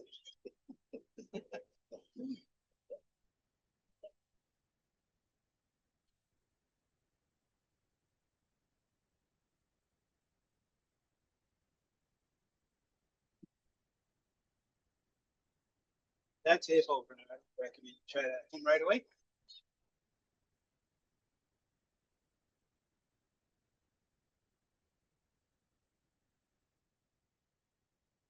This is diesel. Call it cut the fuzzy down. You can do this with your feet, sitting at your desk. Wrapping up. There's one thing that's super important is called, what we're discovering is called tech apnea. Tech apnea is when you pick up your device, your cell phone, you send an emergency text message. Just helps with breath. Take an iPad from a child, you watch them go, I've watched, and you go like that. You watch gamers, they're playing activity, you watch the posture. Beautiful. So studies are giving us tech apnea, oxygen deprivation, posture problems, increased stress, sleep disturbance, anxiety and depression, and reduced focus. This is what we're discovering now. 10 years from now, we'll probably have bigger discoveries, and they're looking at it as if sleep apnea is equivalent to this term called tech apnea. Sleep apnea is when you're sleeping, you stop breathing, but here you're wide awake and you're not breathing. So what happens in 10 years if we don't become aware of how to breathe? Get into oxygen and exhale. And learning to breathe the right way. If I ask 10 adults how to breathe, you know what happens? Everybody's doing take a breath, deep breath. So your chest went up. How does that feel? There you go. There you go. That's what happens. That's not the way it's supposed to be. No, the way your breath is, like you have children, grandchildren, and children. The baby still breathes like abdominal breathing. Animals are abdominal breathing, but as an adult, we develop muscles and we lifting our shoulders. As we get older, we lift our shoulders and we get a stick like after we breathe. We go fly. So that is the awareness to the breath and the body. Walkative does a concentration qigong. That's why I got these headphones on my ear, not just to look good. When I do a meditation, a little bit, it's got a little tech in it, I gotta admit, but it helps each individual understand their breath work. It helps them understand in a meditation how to slow down, how to slow down, how to go deeper. If I was doing it on this busy street, you had the music on in my voice, you're not hearing the traffic, so I meditate with everyone just with headphones on, and you don't know, it's just you and I. So you go to TP, we do a concentration meditation, it's just you and I, and not you and the rest of the world, keeping you present. You have any questions? Yeah, she was regards to the breathing techniques, but how do you get into a rhythm?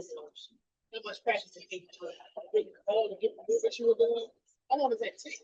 It takes about 90. If you were doing it every day, it takes about 90 days. You would learn movements in 90 days, and you'll see the transformation in 2 weeks of your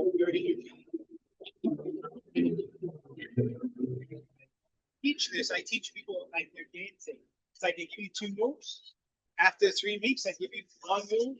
I give you 2 moves, and I say, do this any way you feel. But so you start to go. You start to flow.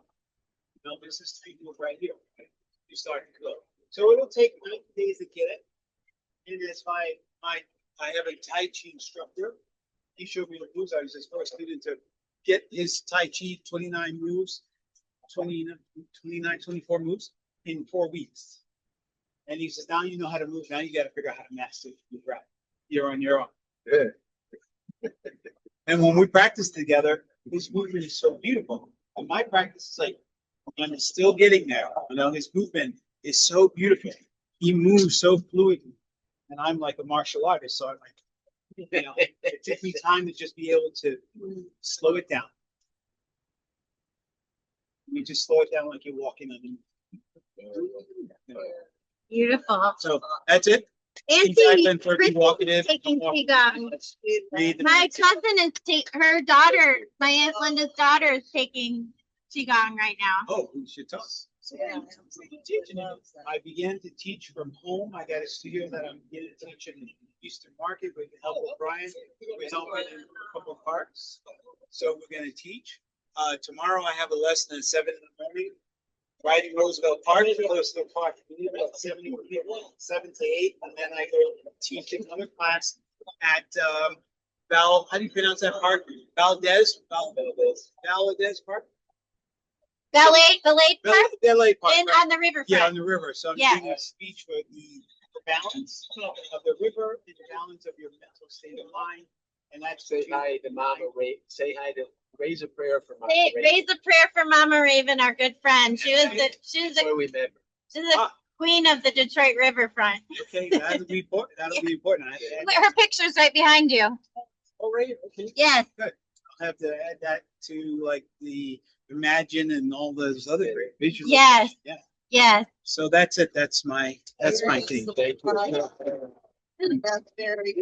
Madeleine, did you have any questions? No, I'd love to actually learn. Yes. I can teach you online. So we'll share information. I can give you some online classes just so you can learn to reteach children in the community how to balance their breath so they can think with clarity, like playing chess, I guess, but a little bit more simpler and easier, I think. Right? Mm-hmm. Beautiful. Thank you guys. so much, Steve. So I have nothing else to say. If no one else has any more questions, thank you guys. Yes, Right. thank you. All right. That's yours. Yeah, yeah. If you want another one. Hello, Madeleine and everybody. My name is Brian Harvey. I tell you a little bit about myself. I'm with the Better Detroit Youth Movement. I'm born and raised from the east side of Detroit. Graduated from Cass Tech. I've been doing a lot in the community pieces. But the Better Detroit Youth Movement is a volunteer-driven coalition that is mainly focused on improving the life and learning of our youth. Post-pandemic, I should say pre-pandemic, we were involved a lot in the schools.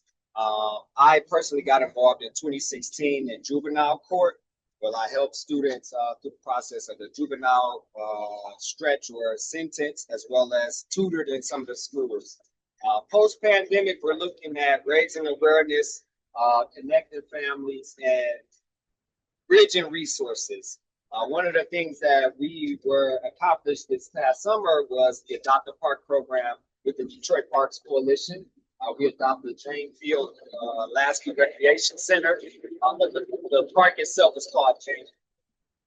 We put together a program called the Summer of Impact, where we provided resources to the community as far as haircuts, job opportunities, yoga in the park, as we heard from earlier. I actually have a background in healthcare, been in healthcare for about 10 years. I actually put on a CPR and a Narcan administration class because the community is needed in terms of that education piece, serving our underserved as well as substance abuse and mental health.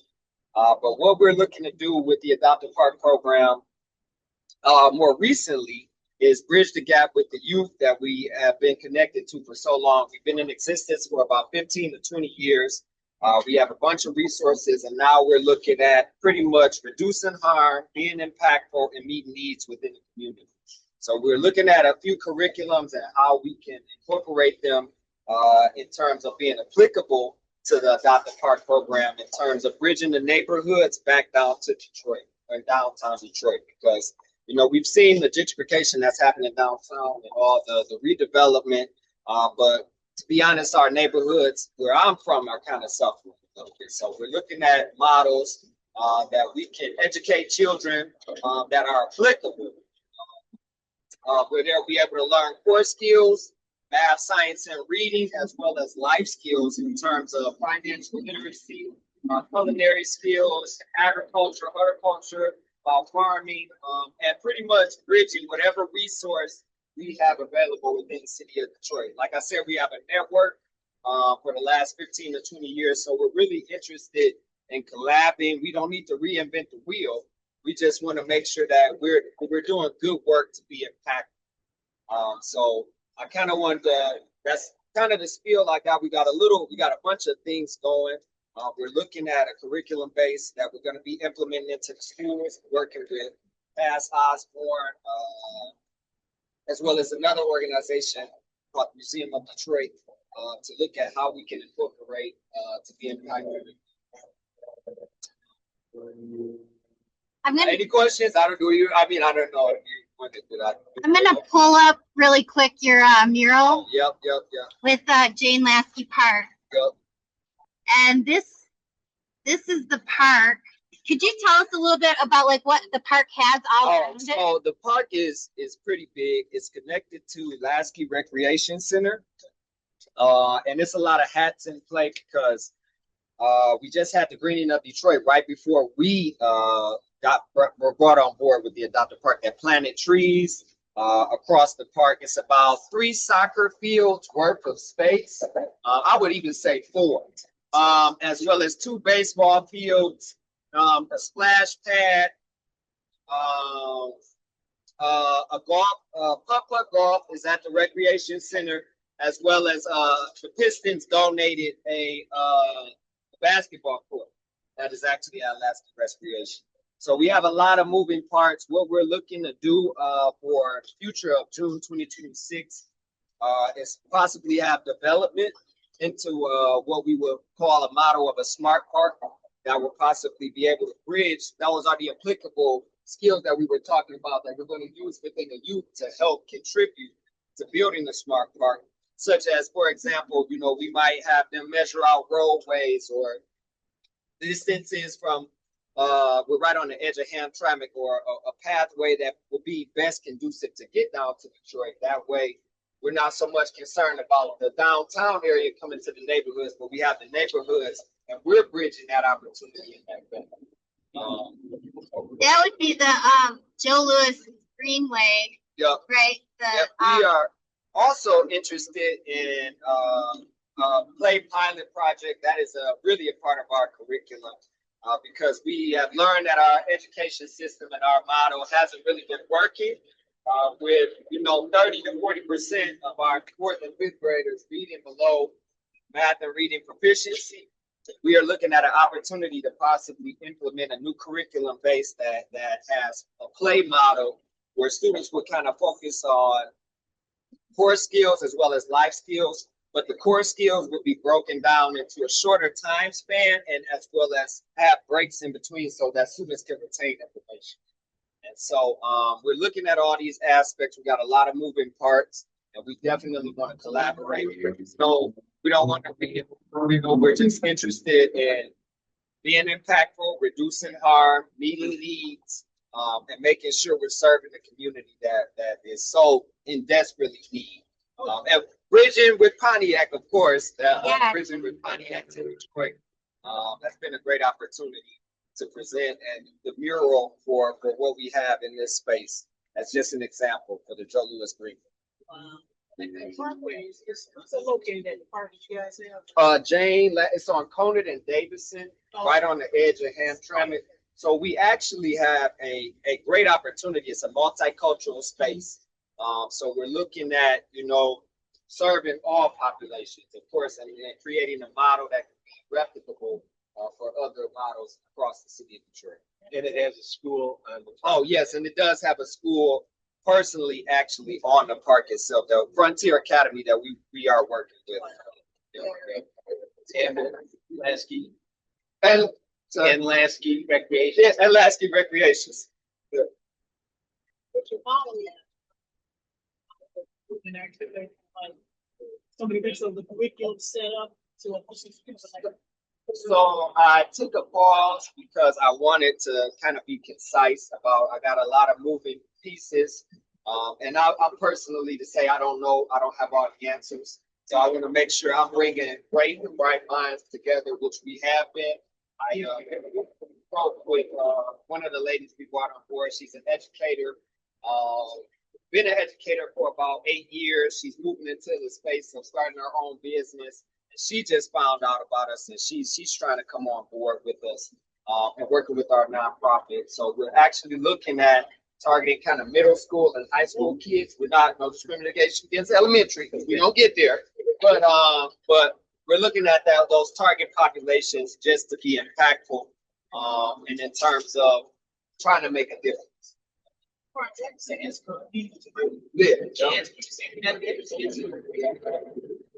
Any other questions? Is it volunteer? Yes, yep. So it's volunteer driven. We would love to have as many volunteers. The more the merrier. The load is lighter when we lift it together. That's one of our mantras that we'll say. So we're definitely looking for people of interest. If you want to be involved, I have my contact. Linda's a great baker, and she baked these cookies for us today. And you do the brownie company. Yes, Tell her we about also that. have the Better Brownie movement, as well as the We'll Better get you Baltimore baking. movement. We are international. We're actually looking to be international. We have relationships that are being built in Canada, and one of our co-founders is actually in London right now. Trying to have a program that could possibly internationally cross to be beneficial to our. So in 2026, we'll take the Gordie Howe Bridge across. Yes. Would volunteer just show up, or is there a process to go through? So we do have forms that you got to complete, volunteer forms that you can complete, which is not hard. But I would definitely give you my contact on our website. The website is called the Better Detroit Youth Movement. And just contact us. If you contact me, I'll make sure we get you involved. If you're a baker, I want to get you involved with one of our co-founders, the Better Brownie. Yes. Use the skills and talents everybody has. Because we actually take children or youth with special needs, and we teach them culinary skills in terms of baking brownies, and we sell the brownies, of course, to and the proceeds to provide back into the organization to help the students in terms of resources that they need, education, and whatever can benefit, they can benefit. Nice. Yeah. We have their QR code is over there too. Yes. So you can donate on our website. Yep. The Better Brownie Movement, as well as the Better Detroit Movement, and Better Baltimore.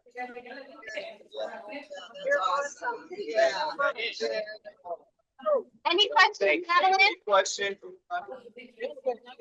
I just was trying to understand the name. So the Better Detroit Movement is the name of the program? Better Detroit Youth Movement. Youth Movement. Yes. So we are already together. Already bridged. I'm sorry, what was the question? Oh, I think I covered it. Did you have another one? No, that was the main thing. How long has the Better Detroit Youth Movement been in? I know you. I don't know the exact number, forgive me, but I know it's been about 15 to 20 years. I've been working with the organization since 2016, so what is that, 4 plus 5, that's like 9 years already. And it's been in existence, let's say since. No, I think it's been since 2005. I don't want to quote wrong, forgive me, I'm sorry. It's okay then. Been in existence for a while now, that's why we have such a large network looking to post-pandemic is to bridge those gaps, because it's no reason to reinvent a wheel that somebody's already doing. We have a lot large network of organizations that's doing similar work and or the same work. It's one of my mantras and my vision is why can't we work together? It's not about in terms of who's the face of it. It's just more what difference are we making? Are we being impactful and uplifting our community and changing lives? Right on. Thank you, Brian. Okay, Thomas and Sonia, would you like to talk about anything or no? I don't want to put you on the spot. Thomas? You want to mention something about Pontiac? Give us some on Pontiac. Sonia's like, go ahead. Yes, I'm in semi-retirement. I work when I want to, and it's a great fit. Hello, everybody. My name is Thomas Lawrence, and I'm a former. Well, I'm not a former. I'm a semi-retired mental health therapist, and I was a social worker down here in Detroit for 25 years. I worked with mental health, the homeless population, the veterans, and basically with substance abuse and children in abuse services, the gospel support system that he was mentioning. I was a therapist that was hired on one of the programs to make sure I did intensive outreach with kids in your communities, whether at home or in the court system, and make sure that they come to court, they've been adjudicated on any kind of type of minimal crime, so to speak, like misdemeanors, things like that. They have a program called the Stand. They were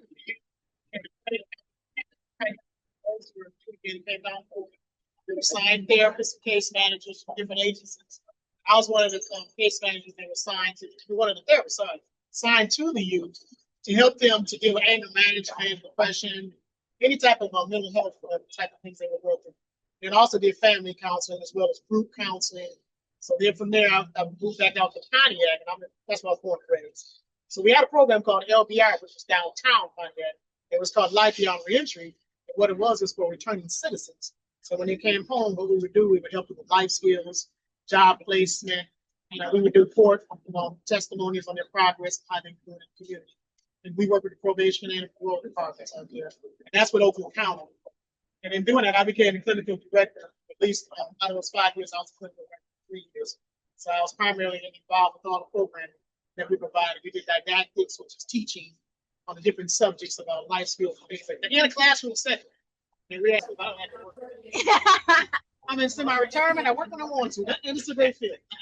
Hello, everybody. My name is Thomas Lawrence, and I'm a former. Well, I'm not a former. I'm a semi-retired mental health therapist, and I was a social worker down here in Detroit for 25 years. I worked with mental health, the homeless population, the veterans, and basically with substance abuse and children in abuse services, the gospel support system that he was mentioning. I was a therapist that was hired on one of the programs to make sure I did intensive outreach with kids in your communities, whether at home or in the court system, and make sure that they come to court, they've been adjudicated on any kind of type of minimal crime, so to speak, like misdemeanors, things like that. They have a program called the Stand. Trying to work for a better relationship with the police department, because at the time of all the things that are going on in the community, the police do policing, which is a big difference from trying to work with folks when you reach them where they're at, if they're having problems with the community, primarily in the home. So they're having problems in the home, like domestic violence situations, things like that. What we do the counseling, we provide resources. So your program is great for providing resources for those who are looking to get back on track, with assistance with housing, job placement, training, going to school, going back to school.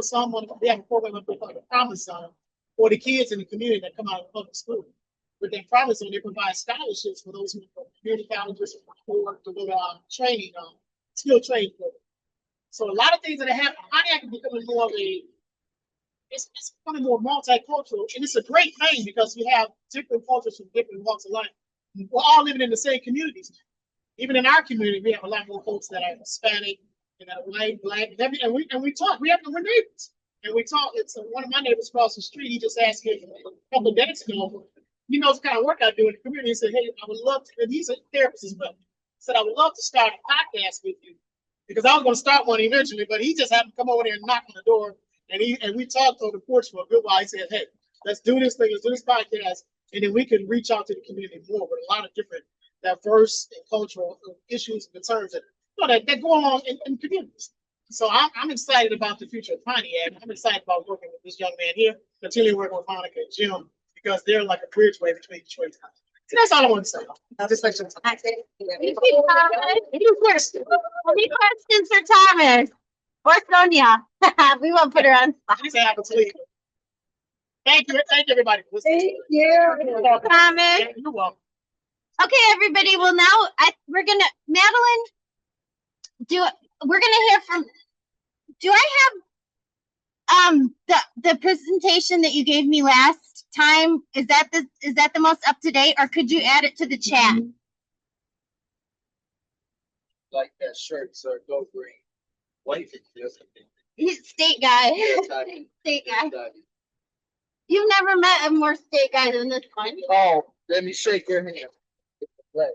Yeah, nice. Madeleine, you're muted. I can't hear you. I had the great opportunity of doing a Road to Recovery tour with Placemaking US, and this is back in 2022, I believe, and this is when I met Monica and Jim on our tour, where we were visiting other folks that were in the placemaking movement. And placemaking is what you all are doing right there at Parking Day. You guys have taken and created a social space, a public square where people are together and sharing their work and what they do and how they connect with each other in community. And when we did this tour, it was like over 70 different cities across the US and different folks that were doing this work. And I was learning a lot about not only like every different cities and what people were going through during the pandemic, but I also had the opportunity to kind of reflect on the work that I had been doing, because I worked as a downtown manager for over 8 years. So in that downtown management, one of the first things we needed or saw is that people really want the ability to activate their public spaces, and they want the ability to take ownership and be agents of change in their communities. And since then, there's been a lot of different projects that I have worked on, including like a freeway removal project and working with like the United Way recently with the 4 community project, where they're trying to help bring prosperity to communities through this place-based effort where people from the ground up are being able to actually have some kind of agency to change things in their own communities in the way that they want. And in that process, the kind of background here is that I last year had talked about a beautiful book that I had read, which is called Co-Cities, which talks about how government needs to be an enabler of the kind of change that they need, and they need to get out of the way and let community actually do what they want to do. And this year, I found this brilliant article that was written by a gentleman, which I'm going to kind of go through, because he said that even once we understand how to create this enabling, there's always still this problem where you have to understand how decision making is actually made in community and at different levels, state levels, community levels, national levels, federal levels. And so this presentation, which is called the Architecture Agency, is really to go into kind of what 5 different things were found about creating this agency through decision making and understanding it. So that's what I'm going to go through right now. And Monica, will you just change? These are the different items we're going to go through have to do with subsidiarity, holding spread, meta coherence, convergence, learning infrastructure, meta reflection, and how we start to create stewardship of the design ecologies. And that sounds really complicated, but we're going to go through every single piece really quickly, just so we can look at what this would look like. You can go. This is a gentleman who has a think tank. He's out of San Francisco, but he also has a group in London, and he's the one who wrote this article. And he's a really great speaker, and he talks a lot with community, and their work is really to understand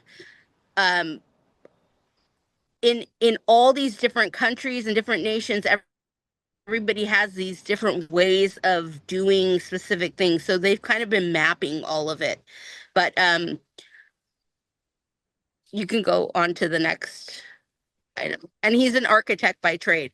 But these are the typologies of decision making. So the very first thing that he describes is that it's really, really important for there to be subsidiarity. And if we go to the next slide, I tried to visualize what this looks like. So subsidiarity means that governance functions are best performed by the closest realm being managed, keeping in mind the scope of the realm and the interdependence with the broader and narrower realms. So if your neighborhood has a, first of all, there's the individual, and let's say that you have a local park that needs work or needs it doesn't have everything to actually be a really good park. The individual in the neighborhood who uses that park might be one of the best people to actually be able, or it could be your block, it could be anything. The individual is often the first person to actually see the problem, and then maybe they're a part of a neighborhood association or not, where they talk to other people in their community, like, what can we do to make this change there? The main thing with subsidiarity is there's certain things where the regulations on how a person can change that park, it shouldn't be coming from like a federal, state, regional level. It should be left to that person at the local level to start to design and create those changes. And then there needs to be this enabling that comes from other levels to help them have the resources and et cetera to be able to do and make the change. So the main thing about subsidiarity is we need to know what level it is that we're working at to be able to make the changes that we need to affect change. The next thing is holding spread. And I really wanted to emphasize, like, I work oftentimes with nonprofit organizations or philanthropic organizations. And one of the things is a lot of times these organizations will bring together a lot of partners across a city. And for example, there'll be a whole bunch of different nonprofits, churches, community groups, associations, etc. And they'll be trying to do something that creates some kind of collective change. But unfortunately, a lot of times what happens is all of those partners are still kind of focused on their own agenda. And so it creates these silos. So even though their goal is to do something collectively, the collectivism never actually occurs. And it ends up breaking down the larger scope or idea of a process. So holding spread is about the recognition of the plurality of decisions without forcing any kind of coherence. And what Indy Johar is saying is that we really need to know who all those partners are and what it is that they're good at, so that we can understand better how things are going to create what he calls meta coherence. So if we go on to the next, it'll show kind of a example. This is a project that I was doing with the United Way, and they had 60 community partners. In this slide, it shows 13 of those 60 community partners in the neighborhood, and they did what's called an asset map of a community, where they, over 1 year process, they worked with everyone in the community to find out what the key goals for that community were. And the community was able to decide those things. But what I wanted to show is that all of these partners are very distinctively different. And I'm going to show you what holding spread really means, is that we have to know who aligns and who doesn't align, so that we can figure out the different parts. So if we go forward, we can show how metacoherence works, and we'll surface kind of the logic across all of the decision making. So this is an example, and I'm using a frequency line to kind of show it. which is from music, but what we have is like the Pico Union Housing Corporation, and then we have LA Lift, which is a job organization. So those two groups, as one example, have very, very different agendas from each other. So one of them really is focused on housing, the other one is focused on jobs. So when they're asked to come together and do something collective, because of the fact that they typically have really different agendas that they're working on, it makes it very difficult for them to come together. And going on, if you look a little deeper, if you can you go to the next one? If you looked a little deeper, just recently, the Housing Corporation recognized that they also need to do job training. So now the alignment between the two groups has one area in which that job training is actually a part of what the other project is doing. So you can start to see that there could actually be some convergence between the two groups when it comes to that one specific area that both of them are doing. But at the very beginning, if you look at it, you can see that their agendas are very distinctive. And in this part, it allows you to start to see that the agendas can start to align. So there might be a space that can be created between the two groups that can have a parallel process or work together.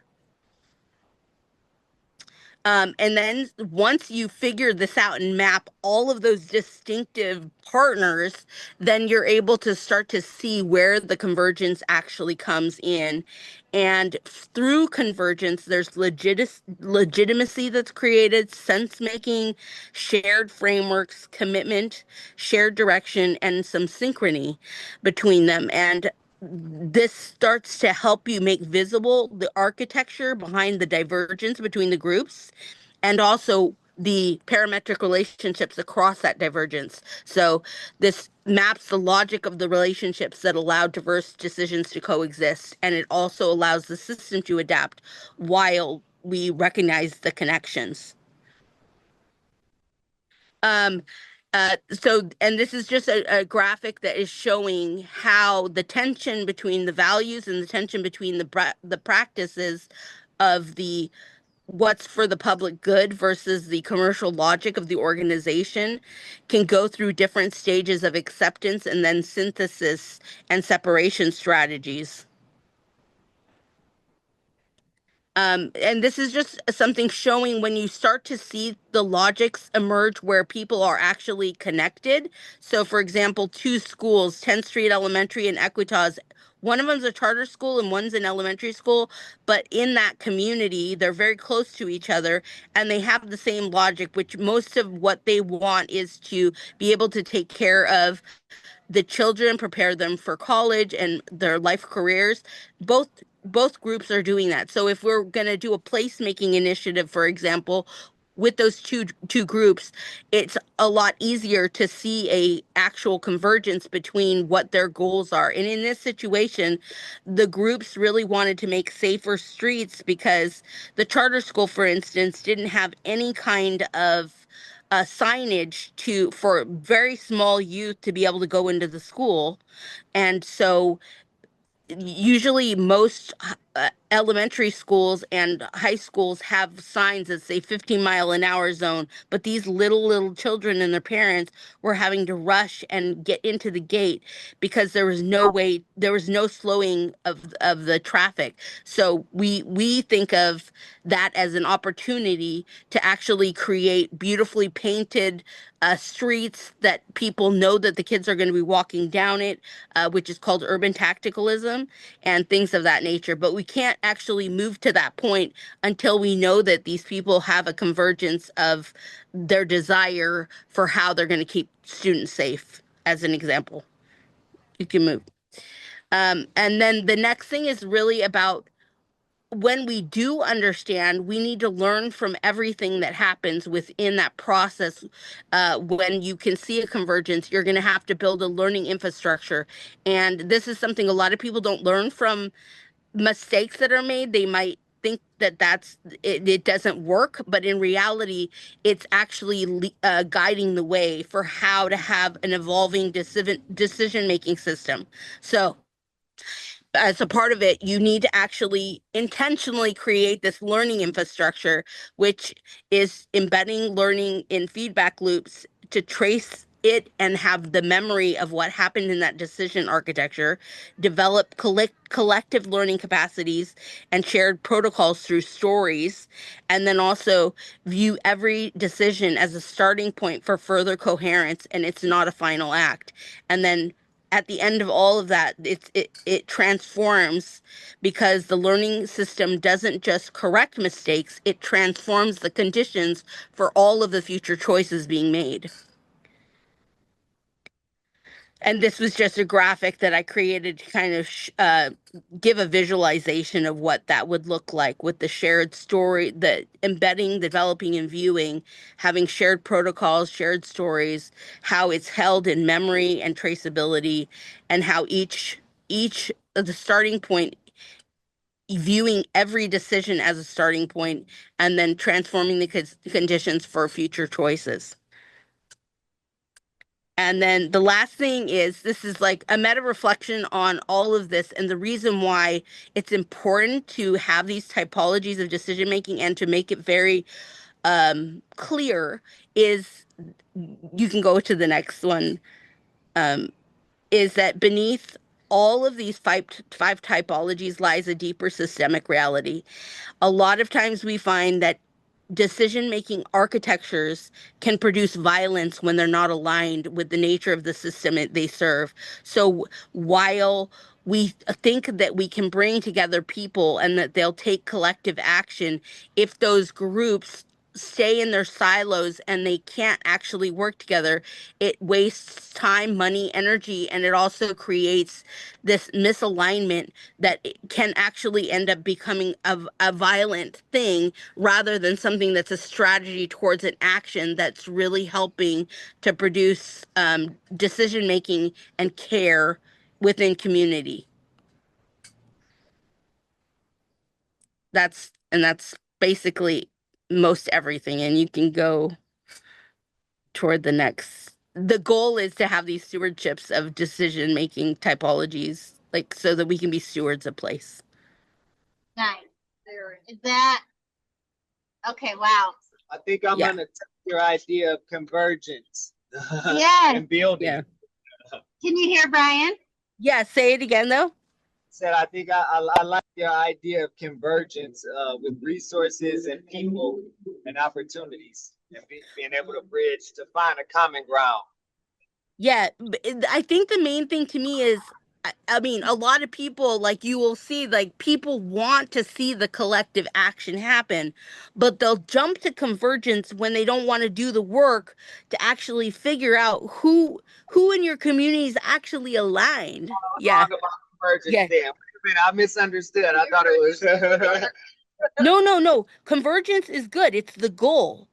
And what happens is most people jump to convergence when they don't even know. Like, I mean, even if you take a group of people and they all have different likes, you want to put the people, let's say that you want the people who love basketball to be together, or the people who love art to be together, so that when they do the collective action, they're actually aligned with each other to actually make those strategies work. Because right now, what's happening is people are not aligned, and usually the project ends up failing, and the money that was spent doesn't end up creating the change community wants to see.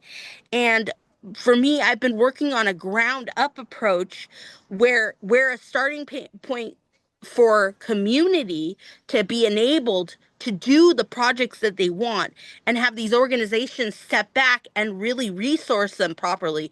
But one of the best things is that each organization, they've got to be aligned with each other if a group of them are working together. And right now, that's the thing, is we just assume that the convergence is going to happen. And really what happens is people don't have time for each other, and they don't know how to align their goals. And that's breaking down a lot of these processes. So Madeleine, we're going to be working with, we are working with Better Detroit Youth Movement and Brian here on their placemaking proposal for Placemaking Week. And we're working with you as well on that. Yeah. Yes, so Madeleine has an entire team from LA, from United Way, coming to Detroit in June 24th through 26th. Next year. Yes, Nice. for the Detroit Placemaking Week. Beautiful. Yeah, we did. It's the 5th international. And we did it. I don't know if you remember, but we did Chattanooga for the third international placemaking week. So we're collaborating with Madeleine and her team at United Way in LA, and then maybe seeing if we can bring in some United Way Detroit and other like interesting things. We've already got a proposal like that's pretty crazy going on right now, but we're going to feature Jane Lasky Park. So this is Brian. This is another person on the team. Awesome. Yeah. Very international, yeah. Nice. So we're so excited about that opportunity. And Madeleine's just been deep in placemaking for the longest time, and then was with Placemaking US, and now she's founded her own studio, the US studio for placemaking. Can you talk a bit about your new venture, Madeleine, and what that is? Back when we started during COVID, there was this situation where in the city of Santa Ana, where I'm from, and beyond, there was a lot of, I don't know if you guys all remember, I'm sure that this happened there in Pontiac as well. On the main street were people pulling out and creating restaurants in the street in the downtowns. The alfresco dining. So what happened is a lot of people, the alfresco dining was happening in downtowns, which a lot of the rules that allowed for that to happen was only happening in downtown areas, and it was not happening in communities. So while the downtown would open up and there was places for people to sit outside, in communities people were actually, they couldn't go to parks, they were shuttered in those spaces in their houses, and they couldn't leave, and they couldn't use their streets as public spaces. So one of the things we did is we started working with architects and urban designers to see if we could help communities, because someone called it purple lining, and they said, well, they're doing, like, how come the downtowns can have these alfresco dining but the communities can't use their streets? So we started working and finding community groups that wanted to do something that they couldn't. And one of the very first ones was a Cambodian community where there's a lot of elders in Long Beach, California. They really needed food distribution. So there was a local community center nonprofit that wanted to open up and create what's called a marklet, where people could get food outside on the street, just like what you guys are doing right now in the parking, like in this area, but creating a place for food. And it ended up turning into a Cambodian night marklet. And also it turned into a street fair where people could come and get food, have food cooked for them, also bring food, do a crop swap. All these different things came out of it. And it's because flex zoning was given the opportunity. So from that whole thing, when we started working with these folks that were volunteering their time to help design these spaces that community wanted, it ended up creating this thing we call the United Streets of America. And that team of youth that are coming from universities like Columbia and all of this, they've been working with us to help with these design strategies. And I was working with these groups, and I just decided to formalize it, and that's who we called the US Studio. Beautiful. Very cool. Wow. Anybody else have any questions for Madeleine? And placemaking, does everybody know what placemaking is? Like, have you ever like worked on a placemaking project? I don't believe I have. No, I have not. Just from you, Mo. Yeah.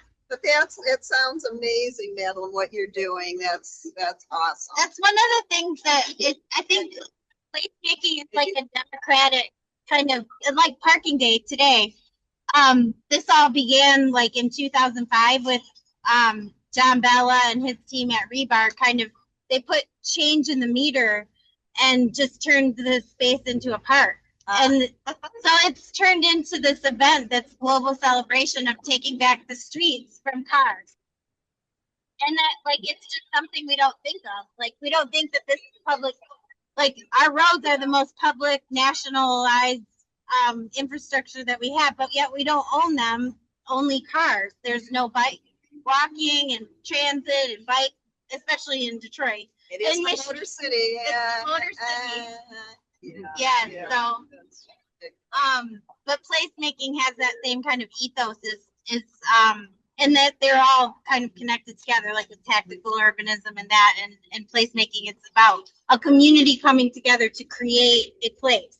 And there has to be more than 10 things going on in one area for it to like be emergent enough so that a lot of that many activities just constantly have, like Campus Marshes has, that's place, except that's only located downtown, and they end up getting most of the resources. So that's why working with like the community is so important, because if it doesn't scale, you got to make it scale. Like everybody needs. While during this, we made a video, which I just sent you a link for too, that shows like we did the New York placemaking, because New York has been extremely proactive. Like there's streets in New York and Broadway, for example, that have never reopened to cars since COVID, and now the whole thing is a pedestrian street. And there's also whole neighborhoods that use their whole streets now for activities in community. So it's shown in the video that I just sent the link for, Monica, if you want to share it. But we also have the Placeman, which also shows the process of how it all works. Actually, my mom and my Aunt Linda came down to watch the Placeman Great. when it was playing at Campus Marshes. They're here now. Nice. For the Better Cities Film Festival. The Better Cities Film Festival team was just with us, but they left. They went away again. But yeah, that's going on this weekend. Is that? Yeah. Okay. Yeah. Same place? Yes. Okay. Madeleine. Yeah. Thank you so much, Madeleine. Thank you all for sharing about your work too. Yes. Thank you.